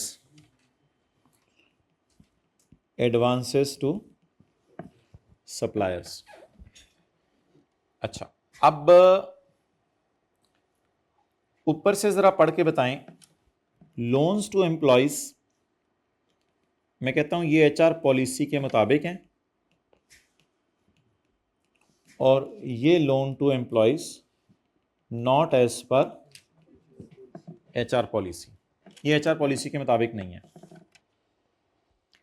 अब मुझे बताएं, trade dates का disclosure तो ये वाले हो जाएंगे, ऊपर वाले जो 6 हैं, 1 to VI, इसके डिस्क्लोजर तो ऊपर हो जाएंगे 1 से लेके VI तक ट्रेड डेट्स के। ये काफी सवालों में हमने किए हुए हैं, पास पेपर क्वेश्चन नंबर 2 में ट्रेड डेट्स के डिस्क्लोजर। ठीक है, पीछे रह गए करंट एसेट्स में loan to associates, loan to employees, advances to suppliers. अब बता दें छूट किसकी है? Other than those to employees as per HR, इनकी छूट है, एंड एडवांसेस टू सप्लायर, इनकी छूट है। इन दोनों में रिलैक्सेशन अवेलेबल है। इन दोनों में क्या अवेलेबल है? रिलैक्सेशन अवेलेबल है। इसका मतलब है ट्रेड डेस्क अगर हमारे 80 मिलियन के हैं और लोन टू एसोसिएट्स हमारे 5 मिलियन के हैं और लोन टू एम्प्लॉयज हमारे 2 मिलियन के हैं, एडवांसेस टू सप्लायर हमारे 7 मिलियन के हैं और loan to employees not HR policy 3 million के हैं, तो मेरे ख्याल से अब मुझे जो डिस्क्लोजर देना है वो किसका देना है? अगर ये मेरा चल रहा है नोट नंबर 37, तो नोट 37.1 में मैंने लोन टू एसोसिएट का डिस्क्लोजर देना है कि क्यू कंपनी को मैंने लोन दिया हुआ है। टोटल टोटल कितने, टोटल कितने, जल्दी बताएं, टोटल कितने? 5 टोटल कितने? 5 5 में से 3 मैंने एक को दिया हुआ है और आर कंपनी को मैंने 2 दिया हुआ है। टोटल कितना हो गया? 5। इसके बाद बताना है कोलेटरल क्या है और इसके बाद बताना है, नहीं मैक्सिमम एग्रीगेट अमाउंट इसमें नहीं है, अगर 1 मिलियन से ज्यादा है तो देना है वरना नहीं देना।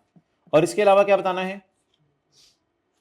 टर्म्स, नेम ऑफ बोरोअर तो बता दिया ना, नेम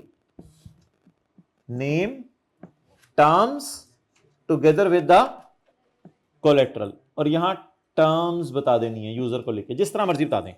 ये हो गई लोन टू एसोसिएट। आप बता दें अगला, जरा 1 बाय 1 चलें। क्या loan to employees as per HR policy का डिस्क्लोजर देने या नहीं देना? एक्सेलेंट, नहीं देना। आगे चलें, छिक के रखें। लोन टू, अच्छा इसका आपने दे दिया नोट नंबर 37.1। आगे चलें, आगे चलें। ये लॉन्ग टर्म की बात हो रही है, करंट एसेट्स की बात हो रही है? Current asset, loan to employee not as per HR policy, इसका भी देना है। तो नोट नंबर 37.2। अच्छा, loan to employees not as per HR policy, Akram, Akram हमारा एम्प्लॉय है, उसको हमने लोन दिया हुआ है 1.2 मिलियन। इसके बाद ये इसका क्या हो गया? नेम। ये क्या हो गया? और ये क्या हो गया? सर ये 1.2 इससे मैच क्यों नहीं कर रहा? जल्दी से हाथ खड़ा करके बता दें, 1.2 इससे मैच क्यों नहीं कर रहा? बाकियों के लोन 1 मिलियन से कम होंगे, इसलिए हमने डिस्क्लोज नहीं किए। ये वाला डिस्क्लोजर सिर्फ कब देना है? जब लोन, सर ये 5 क्यों इससे मैच कर रहे हैं? यार ये दोनों ही 1 मिलियन से ज्यादा थे, मैं क्या करता? नहीं नहीं नहीं नहीं नहीं सर, सर ये 1.2 से मैच क्यों नहीं कर रहा 3 से? क्योंकि बाकी एम्प्लॉइज के लोन, तो उनका नाम वगैरह वो नहीं देने की जरूरत, तो छोटे मोटे लोन दिए हैं। कुछ समझ आई? इसको आज हमने फाइनलाइज करना था, इसको भी जरा कर लें। ये करंट एसेट्स के अंदर आता है। 1-2 मिनट लगाएं, इंशाल्लाह इधर ही बैठे बैठे याद हो जाएगा। रिलैक्सेशन किस में अवेलेबल है? ऑर्गेनाइजेशन की पॉलिसी के मुताबिक लोन दे दें। रिलैक्सेशन किस में अवेलेबल है? बाकियों में रिलैक्सेशन अवेलेबल नहीं है। बिस्मिल्लाहिर्रहमानिर्रहीम नोट करें।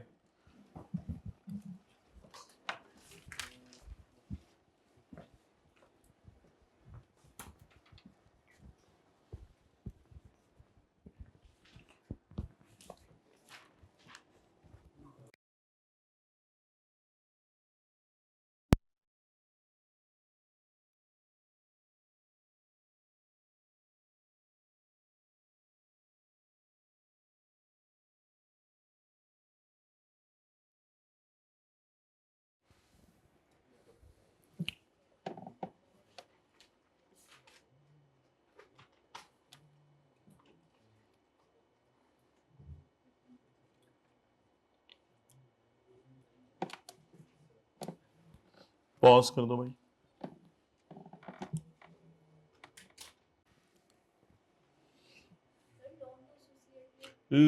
लोन टू एसोसिएट्स,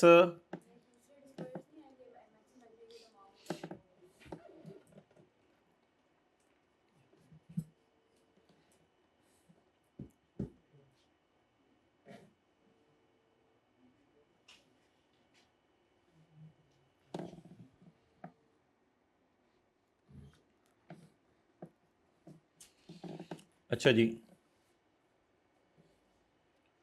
अब थोड़ा सा ना परेशान होने की ज़रूरत नहीं। अगर पेपर में थोड़ा डेटा जो है वो ज़्यादा दिया हुआ है लोन टू एसोसिएट के बारे में, तो इसमें ना थोड़ा सा देखें ग्रे एरिया है डिस्क्लोजर्स में, इसलिए लोग सेफ एंड पे चलते हैं। अच्छा, ये कोलेट्रल और टर्म्स वगैरह इस तरह ही बनानी है या नीचे लाइनें डाल के बनानी होती हैं? नीचे लाइनें डाल के बनाएंगे, वो तो मैंने वैसे ही आपको बता दिया ना, एक फॉर्मेट से। सामने भी डाल सकते हैं, इसमें क्या मसला है? कोलेट्रल और टर्म्स आमने सामने लिख दें दबा सा बना के। इनका सवाल है लोन टू एसोसिएट्स में मैक्सिमम एग्रीगेट अमाउंट और बाकी चीज़ें नहीं आएंगी। इनके सवाल का जवाब सुन लें जी, इधर देखें, अभी नोट करें। लेकिन ये किन लोन्स के बारे में बनना है डिस्क्लोजर? जिनका एक बंदे का लोन 1 मिलियन से ज्यादा है। अच्छा, ये देखें थोड़ा सा ना एक ग्रे एरिया है, उसने यहां लिखा हुआ है डेट्स एसोसिएट्स के, इसलिए मैंने भी यहां शॉर्ट टर्म लोन रिसीवेबल लिखा था, और उसने यहां भी लोन्स लिखा हुआ है। अब लोग कहते हैं ऊपर तुमने डेट लिखा हुआ है नीचे लोन लिखा हुआ है, ये तो एक ही बात है। इसलिए अगर लोन एसोसिएट्स के होना तो फिर लोग आजकल ये कर रहे हैं कि ये वाले डिस्क्लोजर दे आते हैं, क्योंकि सेफ एंड पे रहते हुए ये डिस्क्लोजर थोड़े से ज्यादा हैं, और उनमें वो वाले कवर हो ही रहे हैं नीचे वाले। कोलेट्रल के अलावा अगर आप देखें तो उनमें वो सारी चीजें कवर हो ही रही हैं जो नीचे हैं, तो इस वजह से लोग ये ऊपर वाले डिस्क्लोजर दे आते हैं, तो इससे कोई इतना फर्क नहीं पड़ता। लेकिन अगर लॉन्ग टर्म नेचर के हैं फिर तो आपसे डिटेल से बात होगी भैया। लॉन्ग टर्म नेचर के हैं फिर क्या करना है वो तो, ये आज लॉन्ग टर्म की बात हो रही थी या लॉन्ग टर्म तो 1 मिलियन से ऊपर नीचे देखना ही नहीं होता। लॉन्ग टर्म तो हमेशा, ये किसकी बात हो रही थी? शॉर्ट टर्म, जो किसमें क्लासिफाई होने हैं? करंट एसेट्स में। चलें जी, IFRS 15 निकालें। क्वेश्चन 6 है नेक्स्ट पेजेस के ऊपर, उसको देखना है, और पैरा 29C को जरा देखना है।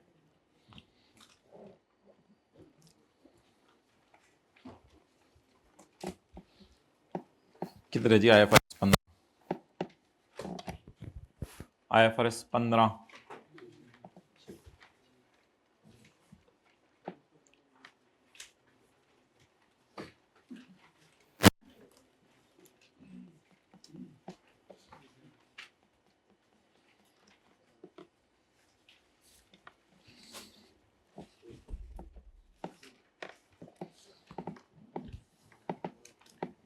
हर चीज का डिस्टिंक्ट होने के लिए जरूरी है, अगर आपने अलग ब्रेड खरीदी, अलग टमाटर खरीदे हैं, पेज नंबर 443 पहले जरा देखें। डिस्टिंक्ट होने के लिए जरूरी है कि अपनी जात में डिस्टिंक्ट हों और कॉन्ट्रैक्ट के कॉन्टेक्स्ट में भी डिस्टिंक्ट हों। ये कैसे पता चलेगा कि कॉन्ट्रैक्ट के कॉन्टेक्स्ट में डिस्टिंक्ट हैं? उसके लिए ये 3 सवाल पूछने पड़ेंगे। अगर तीनों में से किसी एक में भी फंस गया तो डिस्टिंक्ट नहीं है। अगर आपने इनपुट्स को मिला के कंबाइंड आउटपुट देना है इस तरीके से कि बाद में वो चीजें जुदा ना हो सकें, तो इसका मतलब है आप एक चीज बेच रहे हैं, पूरा बाथरूम बेच रहे हैं, या पूरा सैंडविच बेच रहे हैं, पूरा मिल्क शेक बेच रहे हैं, या आप चीज तो एक बेच रहे हैं लेकिन उसको ऐसे पेंट करके दे रहे हैं कि वो पेंट बाद में अलग नहीं हो सकता। Input is modifying an output, तो फिर भी समझा जाएगा कि आप एक ही चीज बेच रहे हैं। तीसरी इसमें बात थी, गुड्स आर हाईली डिपेंडेंट और हाईली, नहीं नॉट तो इधर ना पढ़ा करें ना समझने के लिए। अगर आप इंटीग्रेट करके दे रहे हैं चीजों को तो ये चीजें फिर एक ही वादा है। अगर आप मॉडिफाई कर रहे हैं एक चीज को दूसरी चीज से मिला के बाद में जुदा ना हो सके तो ये भी एक ही वादा है। और अगर चीजें हाईली डिपेंडेंट हैं तो ये भी एक ही वादा है। अब इसकी मिसालें आपके लेवल पर ICAP ने नहीं दी हुई, लेकिन ये कॉन्सेप्ट जरूर है। हल्की सी इसकी मिसाल आज के नोट्स के क्वेश्चन 6 में जाके देख लेते हैं कि इसकी मिसाल क्या है। सुबह सुबह आपको पेज नंबर दिया था। Company B sells a refrigerator with an integrated smart control system.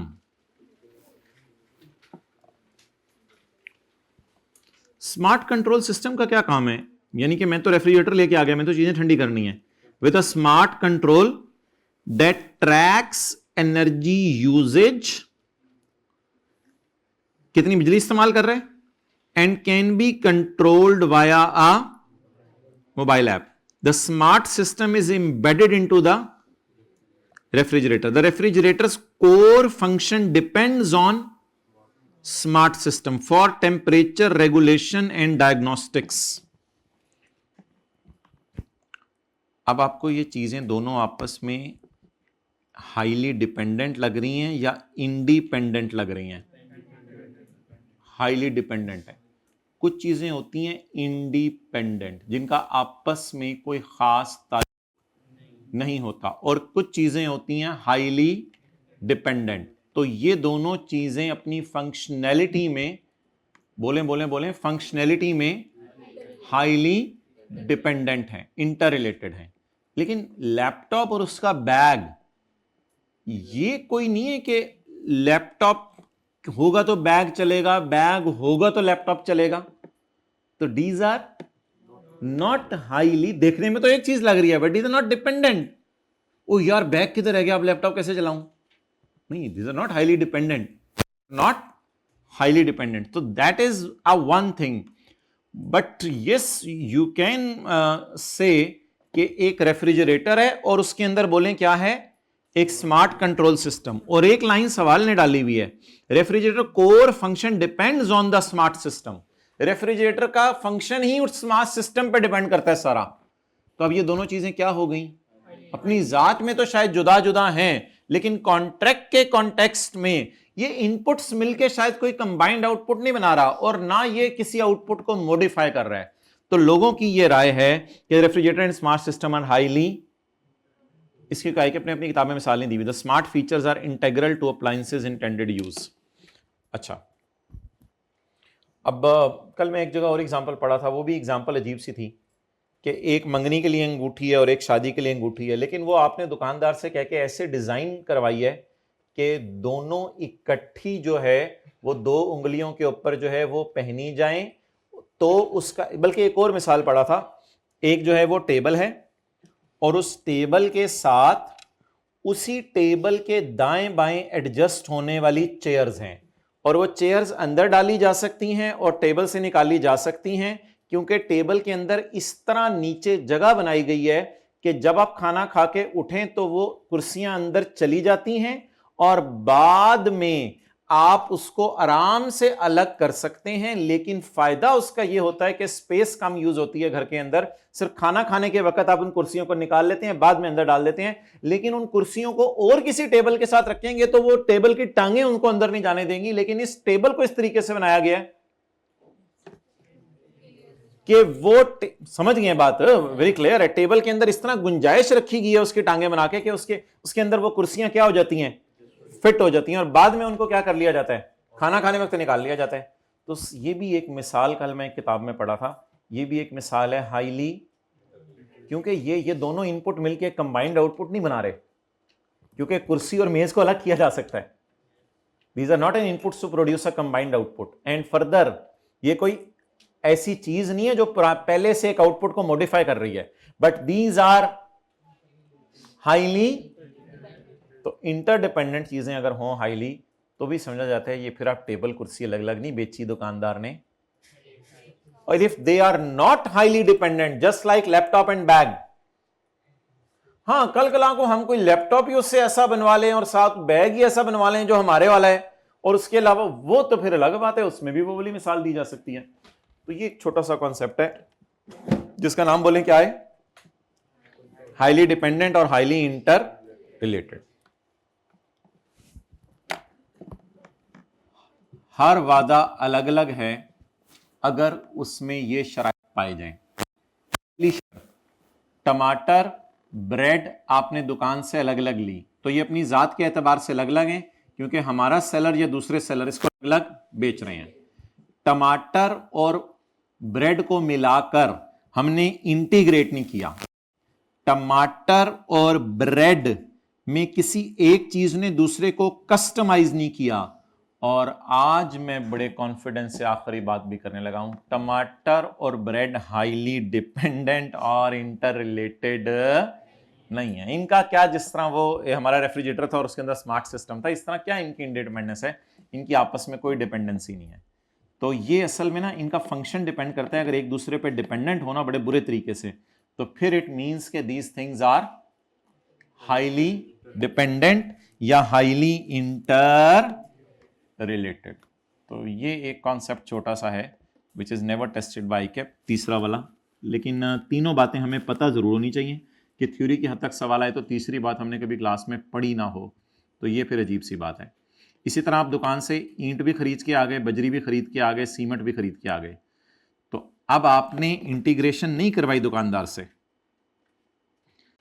आपने एक चीज ने दूसरे को कस्टमाइज भी नहीं किया, और ये चीजें कोई इंटरडिपेंडेंट भी नहीं है। ये बजरी कहीं और ले जाएं, कुछ और बना लें इससे, ये सीमेंट कहीं और ले जाएं, कुछ और बना लें इससे। ये कि बजरी सीमेंट ये चीजें तो नहीं आपस में इंटरडिपेंडेंट, ना इंटर रिलेटेड है कोई। डन। तो मुझे ये एक तरह की फीलिंग आ रही है, ये भी कोई हाईली ना स्पेशलाइज्ड टाइप हल्की सी चीजें हैं जो एक दूसरे पे डिपेंड कर रही हैं, एक दूसरे पे डिपेंड कर रही हैं। अच्छा, अब मुझे एग्जाम्पल 8 जरा बताएं। A retailer company sells a washing machine for 1000।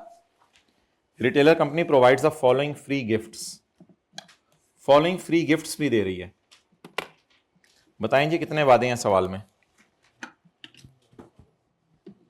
भाई वो चार्जिंग के लिए कुछ ला दें।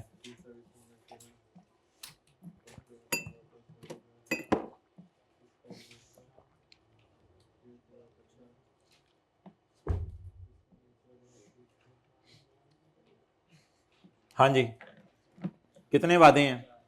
एक्सलेंट, 4 वादे हैं, 4 वादे हैं। क्योंकि पुराना ज़माना था, 1000 रुपये की वॉशिंग मशीन आती थी बच्चों वाली। 3 उसने गिफ्ट भी दिए हैं साथ। Free service and maintenance for, मैंने कहा था मेंटेनेंस को तो चीज़ों के साथ आप मर्ज कर ही नहीं सकते, क्योंकि मेंटेनेंस अलग होती है, चीज़ अलग होती है। 1 kg of washing powder every month for next 18 months. Our discount voucher of 50% discount if next purchase is made in the next 6 months. कुछ बच्चे पता नहीं क्यों कहते हैं कि ये डिस्काउंट वोचर और वॉशिंग मशीन इनपुट्स हैं, कंबाइंड आउटपुट दे रहे हैं। यार जाने दो, पता नहीं एक दो बच्चा क्लास के बाद आके अच्छा ये डिस्काउंट वोचर पहले से मशीन को मॉडिफाई कर, कहाँ की बात करे हो? डिस्काउंट वोचर और मशीन हाईली इंटर रिलेटेड नहीं है। मशीन की अलग सेल है, डिस्काउंट वोचर ने नई मशीन सस्ती देनी है। Is not highly inter related कि अगर डिस्काउंट वोचर नहीं होगा तो मैं मशीन कैसे चलाऊंगा जाके। ओ भाई वो पिछली मशीन अलग है, डिस्काउंट वोचर से इसका क्या ताल्लुक है? तो कुछ पता नहीं जबरदस्ती डिस्काउंट वोचर को भी डालने की कोशिश करते हैं उसमें। डिस्काउंट वोचर अलग चीज है and that is in separate चीज। तो डिस्काउंट वोचर को तो वैसे भी हम हमेशा एक सेपरेट वादा लेते हैं बाकी चीजों से हटके। तो discount voucher is and machine are integrated. Discount voucher and machine are highly inter related. No, कि डिस्काउंट वोचर नहीं होगा तो मशीन कैसे चलेगी? नहीं। डिस्काउंट वोचर एंड सॉरी क्या कहते हैं, वॉशिंग पाउडर, वो नहीं, discount voucher is modifying the machine. तो 3 बातें बोलें। नंबर 1, या तो चीजें आपस में क्या हो रही हो, इंटीग्रेट हो रही हो, या एक चीज दूसरी को मॉडिफाई और कस्टमाइज कर रही हो, या हाईली। ये थ्योरी की हद तक याद रखिएगा, न्यूमेरिकल्स में ये तीसरा लगाने की कोशिश ना कीजिएगा, मेरा नहीं ख्याल ये आपके लेवल पे टेस्ट करेगा। ठीक है, ओवर। चलें, बिस्मिल्लाहिर्रहमानिर्रहीम। चीजें खत्म होने की तरफ जा रही हैं। क्या रह गया यार पीछे? बिस्मिल्लाह, ये हो गया, ये भी हो गया। अच्छा, ये मैं करा देता हूं पेज 459 पे। अच्छा जी, पेज 551 पे आए। यार ये तो बस 5-10 मिनट का काम रह गया इंशाल्लाह। पेज 551 पे आए।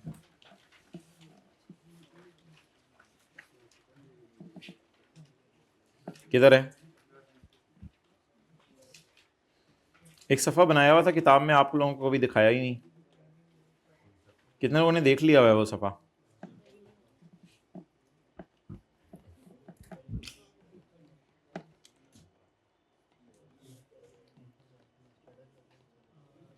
लिया है? पेज 551 समझ आ गया भाई सफ़ा? समझाने की ज़रूरत तो नहीं, फ़ायदा दे जाएगा शायद कभी।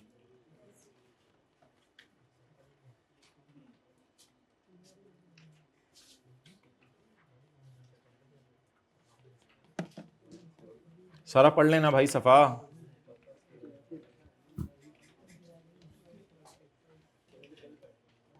कल पढ़ा है।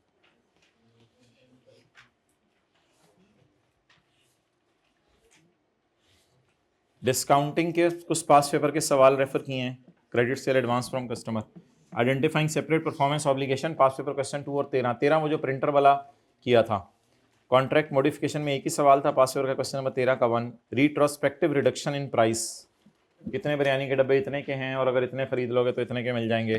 PO satisfied at a point in time or over time.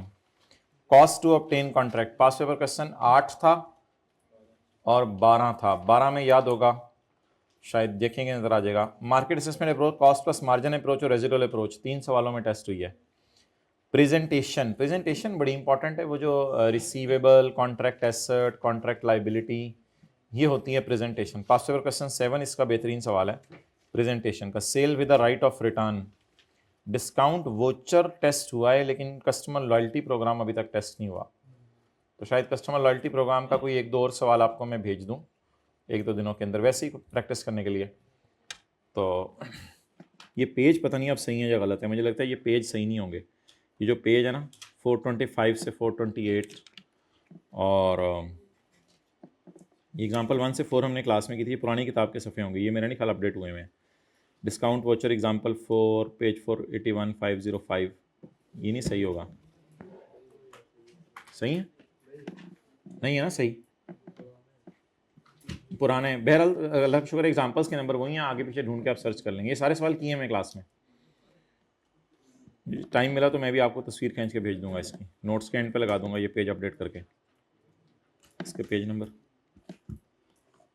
अच्छा क्या रह गया यार पीछे? पास पेपर पे आए, पेज नंबर 540 524। ये एक ज़माना था थ्योरी के सवाल आते थे। आखिरी दफ़ा थ्योरी का सवाल आया है ऑटम 2018 में, 6 साल पहले।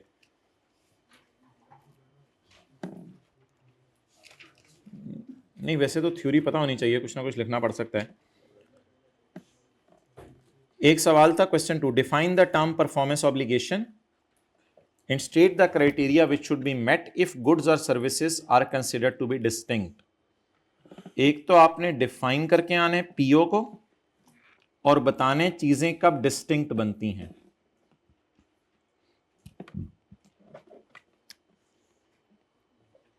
अब तो शायद ये कुछ एमसीक्यू टाइप या इस तरह है, लेकिन पता नहीं अब पूछने पे आए। जी डिफाइन द टर्म पीओ, ये जब FAR 1 के अंदर होता था तब आते थे ये सवाल, पता नहीं आना जाए। A PO is a promise, जिसमें आप गुड्स और सर्विसेज बेचते हैं, या ये व्हेन गुड्स और service are considered as distinct, बस ये 2 लाइनें, जब वो अपनी जात में भी अलग अलग हों और कॉन्ट्रैक्ट के कॉन्टेक्स्ट में भी प्रॉमिस भी उनका अलग अलग हो। तो ये पेज नंबर 443।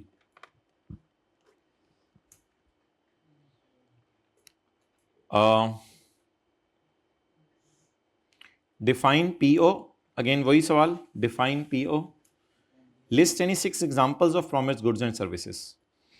ये मैंने आपको नहीं दिखाई कभी, ये लिस्ट दी हुई है पेज 444 पे, शायद इसीलिए आपको ये सवाल कराया था। List of 6 promised goods, promised goods की list, sale of goods produced, resale of goods purchased, performing agreed upon task, bridge बना देना, providing agency services, construction, granting licence, standing ready to provide a service, software, ऐसी कोई भी 4-5 मिसालें। Sale of manufactured goods, purchase of goods for sale, rendering services, 4-5-6 मिसालें। ये promise goods की मिसालें हैं। अजीब सा सवाल, कोई फायदा नहीं। Question number 5, list the 5 steps involve in recording revenue. 5 steps involve in recording revenue under IFRS 15। 5 steps कौन कौन से? Contract, PO, transaction price, allocate transaction price and list the criteria that must be met for a contract with revenue from customer। Criteria contract पूरा होने के लिए कौन सा है भाई? वही कॉन्ट्रैक्ट पूरा होने के लिए तो ये 5-6 शराइत है ना। पार्टीज को उनके राइट्स पता हो, ये सारी चीजें पता हो। पेज नंबर 429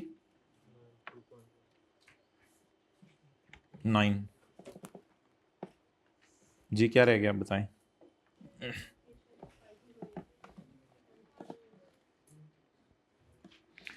इधर आ जाए पहले, पेज 459।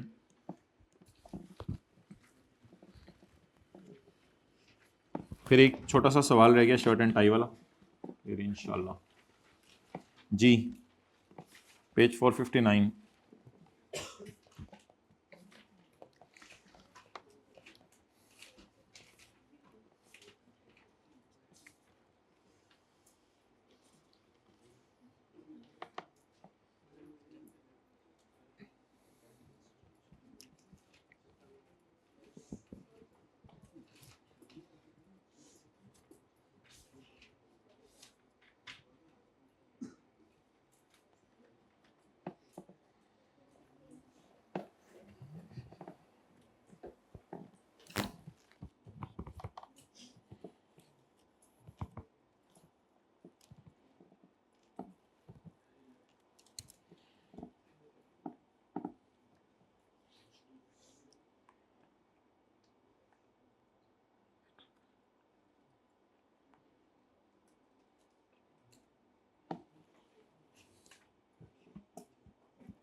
अच्छा जी,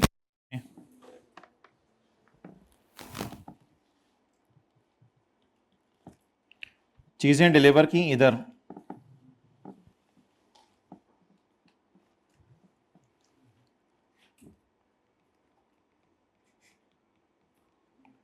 कंसिडरेशन पेड टू कस्टमर इधर। इस 10 रुपए को आपको याद है हम प्रीपेड टाइप में डालते थे, और रेवेन्यू को कब कम करना है? जब पैसे कस्टमर को दें। मैं समीउल्ला हूं और मैं बाटा के पास गया, समीउल्ला सेलर है, समीउल्ला ने 10 रुपए बाटा को दिए कि शेल्फ बनाओ, और बाद में आके अपने जूते बेचे, तो समीउल्ला रेवेन्यू में रिडक्शन कब रिकॉर्ड करे? When cash is paid to, when consideration is paid to Bata, और when goods are delivered. When goods are delivered. तो हमने क्या एंट्रीज की थी, किसी को याद हो? प्रीपेड डेबिट कैश क्रेडिट, और इधर कैश पूरा लिया था, cash debit 100, prepaid credit 10, revenue credit 90। तो बताएं किस वक्त हमने रेवेन्यू की रिडक्शन रिकॉर्ड की थी? Eight the time of delivery. लेकिन अगर खुदा ना खास्ता ऐसे हो जाए, डिलीवरी इधर हो जाए, डिलीवरी इधर हो जाए, और डिलीवरी करने के बाद समीउल्ला पैसे लेके आ गया, कैश डेबिट सेल क्रेडिट, थोड़े दिनों बाद गया, यार खुदा के लिए इसको किसी अच्छी जगह पे रखो, तुमने क्या किया हुआ यार? मैंने कहा मैं नहीं रख सकता। समीउल्ला ने कहा ये लो, कैश पेड टू कस्टमर। इस तरह का सवाल कभी आया नहीं, मेरे ख्याल से आना भी नहीं। आप बताएं रेवेन्यू में रिडक्शन कब रिकॉर्ड करें? अब तो पता ही नहीं था डिलीवरी के टाइम पे। मैं 100 रुपए का जूते बेच के आ गया, मैं समीउल्ला हूं, मैं सेलर हूं, बाटा बायर है, मैं 100 जूते बेच के आ गया उसको, थोड़े दिनों बाद मैं गया, मैंने कहा अच्छी जगह पे रखो, कहते पैसे दो। 10 रुपए समीउल्लाह ने 10 रुपए जेब से निकाल के दे दिए। आप बताएं क्या बनेगा? रेवेन्यू की रिडक्शन कब रिकॉर्ड होगी? तो असूल बना विच एवर इज लेटर, जब गुड्स डिलीवर हो या जब पैसे दें आप कस्टमर को, whichever is later. Done, note करें।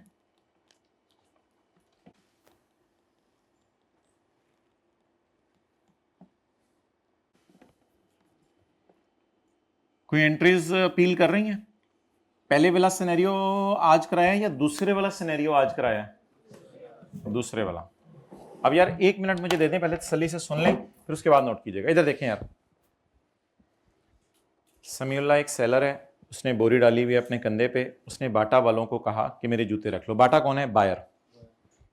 कंसिडरेशन पेड टू बाटा, बाटा को 10 रुपए दे दिए समीउल्लाह ने। बिल्कुल सेल बुक ना करे, pre payment debit, cash credit. थोड़े दिनों बाद जाके जूते बेचे, कैश ले ले पूरा बाटा से 100 रुपया, रेवेन्यू को बुक कर ले 90 पे, ये अकाउंट अपनी किताबों से खत्म कर दे। When revenue reduction is recorded at the time of delivery. लेकिन ऐसा भी तो हो सकता है कि समीउल्लाह अपनी चीज बेच के आ जाए और अगला बंदा उस चीज को खुडे लाइन लगा दे, फिर तो समीउल्लाह का नाम ही नहीं बनना मार्केट में। वो फिर उसके पास चंद दिनों बाद गया, कहता यार खुदा के लिए पैसे पकड़, चीज को किसी अच्छी जगह पे रख। अब जब चीज बेची थी तो क्या एंट्री की थी? अभी रेवेन्यू में रिडक्शन रिकॉर्ड नहीं कर सकते। आप बताएं आप कैसे रेवेन्यू में रिडक्शन रिकॉर्ड करें? अब 10 रुपए उसको दे आए हैं, क्या करें फिर? Cash paid by Samiullah credit, Samiullah की अपनी बुक्स है ना, कैश पेड क्रेडिट एंड अब प्री पेमेंट रिकॉर्ड करने की जरूरत क्यों नहीं? क्योंकि अब ऑलरेडी क्या रिकॉर्ड हो चुका है, तो रेवेन्यू को ही तो कम करना था। रूल बता दें, the reduction in revenue is recorded, बोलें, the reduction in revenue is recorded when the goods are delivered or the payment is made, whichever is later. It is never tested by ICAP, second वाला scenario. अभी मैं अंग्रेजी पढ़ता हूं इसकी।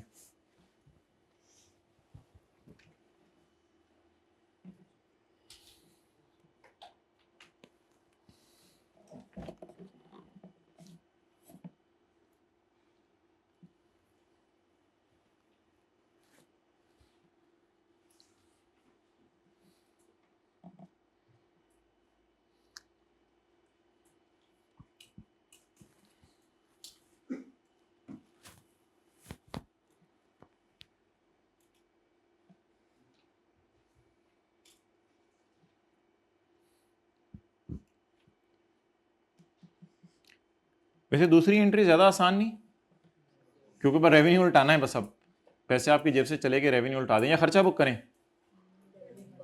पैसे आए तो रेवेन्यू रिकॉर्ड करें, पैसे दे दिए तो।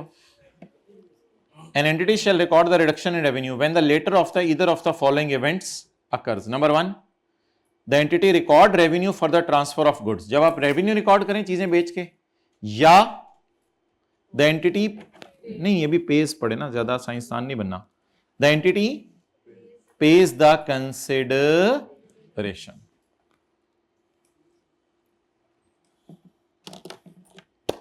Done? अच्छा ये ब्रैकेट में क्या मैंने किया? और promises to pay।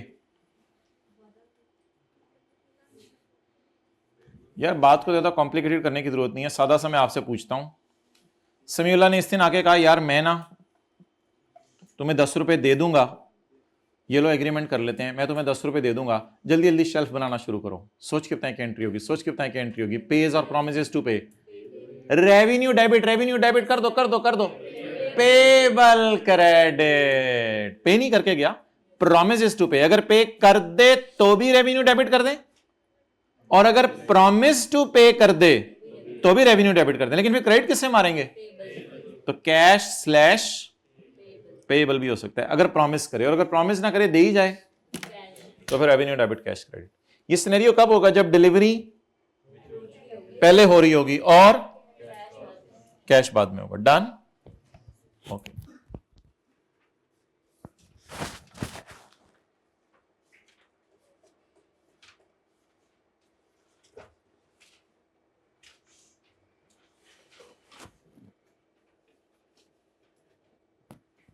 क्या रह गया माय डियर? Page number 550। अच्छा मुझे एक चीज बताएं कि अगर चीजें भी डिस्टिंक्ट हैं और प्राइस भी स्टैंड अलोन है तो दूसरा जो कॉन्ट्रैक्ट मॉडिफाई होगा तो क्या करना है, जल्दी बताएं। कोई वेटेड एवरेज नहीं निकालनी, जो प्राइस है उसी पे चलने दें। और अगर चीजें डिस्टिंक्ट हैं और प्राइस स्टैंड अलोन नहीं है तो फिर एवरेज निकालेंगे। याद आ रहा है? थोड़ी सी रिवीजन कर लें बस, फिर छुट्टी तेरी मेरी। नहीं छुट्टी क्यों करनी है? Page number 508। ये एक दफा किसी दीवाने के कहने पे पेज 494 भी बनाया था कि सवाल कितने किस्म के आते हैं। नहीं, सवाल करते हुए IFRS 15 में क्या क्या चीज़ों का ध्यान रखना है, ये कुछ भी नहीं है। ये अगर दिल चाहा कभी पेज 494 पढ़ लीजिएगा, तो ऐसे ही बताया था कि सवाल में क्या क्या चीज़ों का ध्यान रखना है। अच्छा, page 508। Shirt and tie shop entered into a contract with Pakistan Army on April 16. The contract stipulated that Shirt and tie shop would provide 500 uniforms at standalone price of 950 per uniform at the end of each month. पहले वाला तो contract वैसे भी नहीं देखना होता stand alone है या क्या है। पहले वाले कॉन्ट्रैक्ट में तो मसला नहीं, कॉन्ट्रैक्ट तो कौन सा देखते हैं स्टैंड अलोन है या नहीं, कॉन्ट्रैक्ट जब मॉडिफाई हो। अच्छा जी, कितने यूनिफॉर्म देने हैं? 500 uniform at a stand alone selling price of at the end of कितने महीने? कहां लिखा हुआ है 5? नेक्स्ट लाइन में, as per contract 100 uniforms would be delivered every month. Total कितने देने हैं? 500 हर महीने। 100 कब कब? और यार बताओ ना कब कब? Delivered after every month. बोलें 100 कब देने हैं? 30 अप्रैल को। आगे चलें,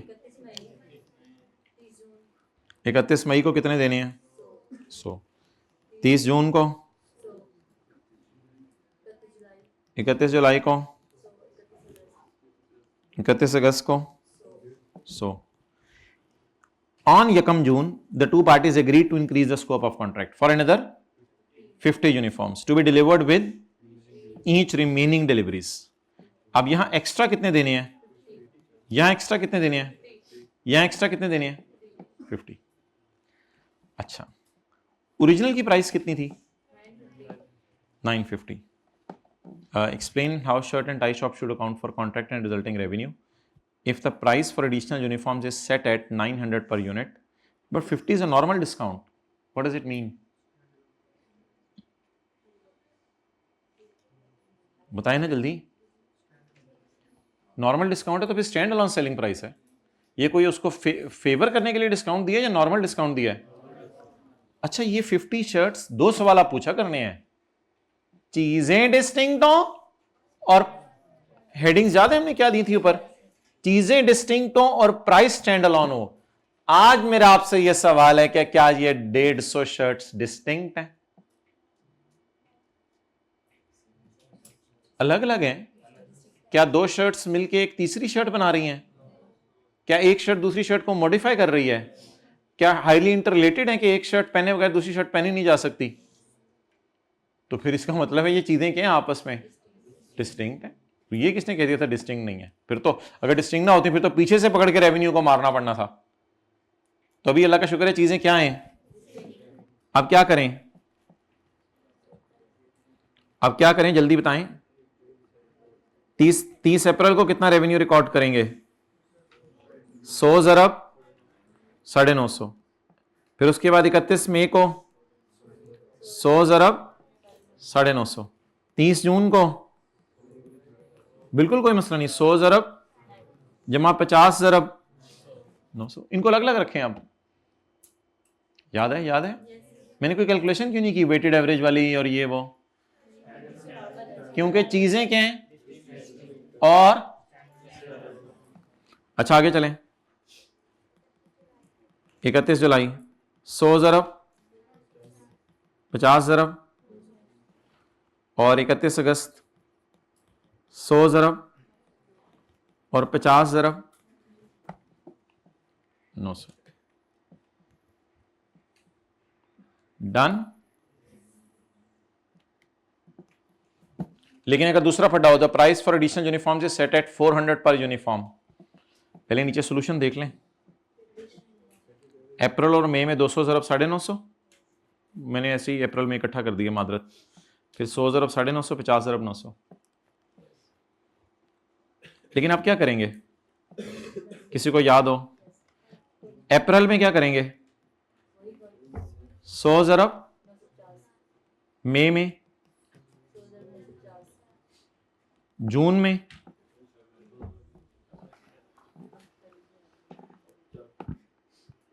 जल्दी बोलें यार, टाइम ज़ाया ना करें ना मेरा। 300 ज़रब 950 कर दें, टाइम ज़ाया ना करें ना, करवाने तो अलग अलग कर लें। 300 ज़रब 950 और 150 ज़रब 400। याद है कुछ और नहीं याद है? याद आ रहे थे आप? क्या करें, रिमेनिंग पे छेड़ें या रिट्रोस्पेक्टिवली छेड़ें? रिट्रोस्पेक्टिव तो लफ्ज छोड़ें, रिमेनिंग को छेड़ें या पीछे से बुलाएं? रिमेनिंग को। तो 300 ज़रब 950 और 150 ज़रब 400 डिवाइडेड बाय 300 और 150, 450। आप बोलें ये क्या है? 767 950 के करीब क्यों है, 400 के करीब क्यों नहीं है? क्योंकि इसकी ज्यादा गुड्स है ना। आप बता दें जून में मैं कितना रेवेन्यू रिकॉर्ड करूंगा? अप्रैल मई में 200 ज़रब 950 करूंगा और जून में 150 ज़रब।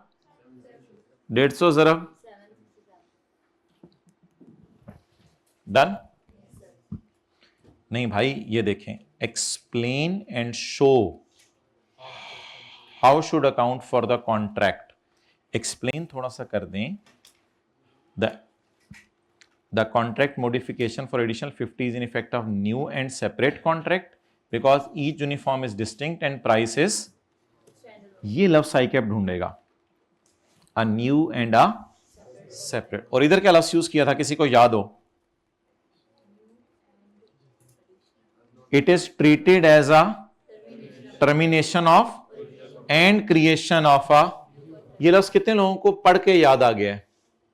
मैंने कहा था ये लफ्ज पढ़ लीजिएगा खुदा के लिए, ये लफ्ज अगर कभी लिखने पड़ गए। और तीसरा तो बिल्कुल ही कुछ और सिनेरियो होता है, उसमें तो चीजें भी डिस्टिंक्ट, उसमें फिर क्या करते, उसमें फिर 500 ज़रब, और अखा खोलो, 500 ज़रब 950 और 150 ज़रब 400।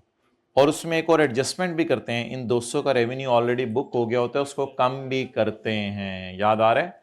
बहरहाल वो सवाल ट्राई कीजिएगा तो आपको याद आ जाएगा। अच्छा यार, अब ना एक कुछ चीज़ें हैं मैंने बैक एंड पे रखी हुई थी, वो ये हैं कि पास्ट पेपर क्वेश्चन 5 है फाइनल अकाउंट का, उसमें सेल और रिटर्न की एक एंट्री मैंने करानी है। पास्ट पेपर क्वेश्चन 9 है कंसोलिडेशन का, उसमें एक दो एडजस्टमेंट मैंने आपको समझानी है। और मॉडिफिकेशन का अगर अदर क्वेश्चन मेरा कराने को दिल चाहा तो वो करवाऊंगा। IS 28 में कोई डिविडेंड की डिस्कशन अगर मेरा दिल चाहा तो कर लूँगा। और IFRS 15 का क्वेश्चन नहीं, ये तो अभी हमारी डिस्कशन नहीं है, तो मे बी ये 5 मिनट में हो जाए, ये 10-12 मिनट में हो जाए। और अगर कोई ये सवाल मेरा दिल चाहा तो मैं करा दूंगा, इसमें फिर 10-15 मिनट लग जाएंगे। इसमें कंसोलिडेशन की डिविडेंड की डिस्कशन में 5-10 मिनट, तो हो सकता है असर के बाद हम आधा पौना घंटा बैठें, लेकिन ये सबके लिए ऑप्शनल है। इधर बैठ के लेने, इधर बैठ के लेने, घर जाके लेना, घर जाके ले लें। अल्लाह हाफ़िज़ जी। इंशाल्लाह हम थर्सडे को 15-20 मिनट की कुछ क्लास करेंगे। एक दो चीज़ें मैंने आपको बतानी है, वो फिर ऑनलाइन ही कर लेंगे इंशाल्लाह। ख़त्म हो गया काम, जाएँ, अल्लाह हाफ़िज़।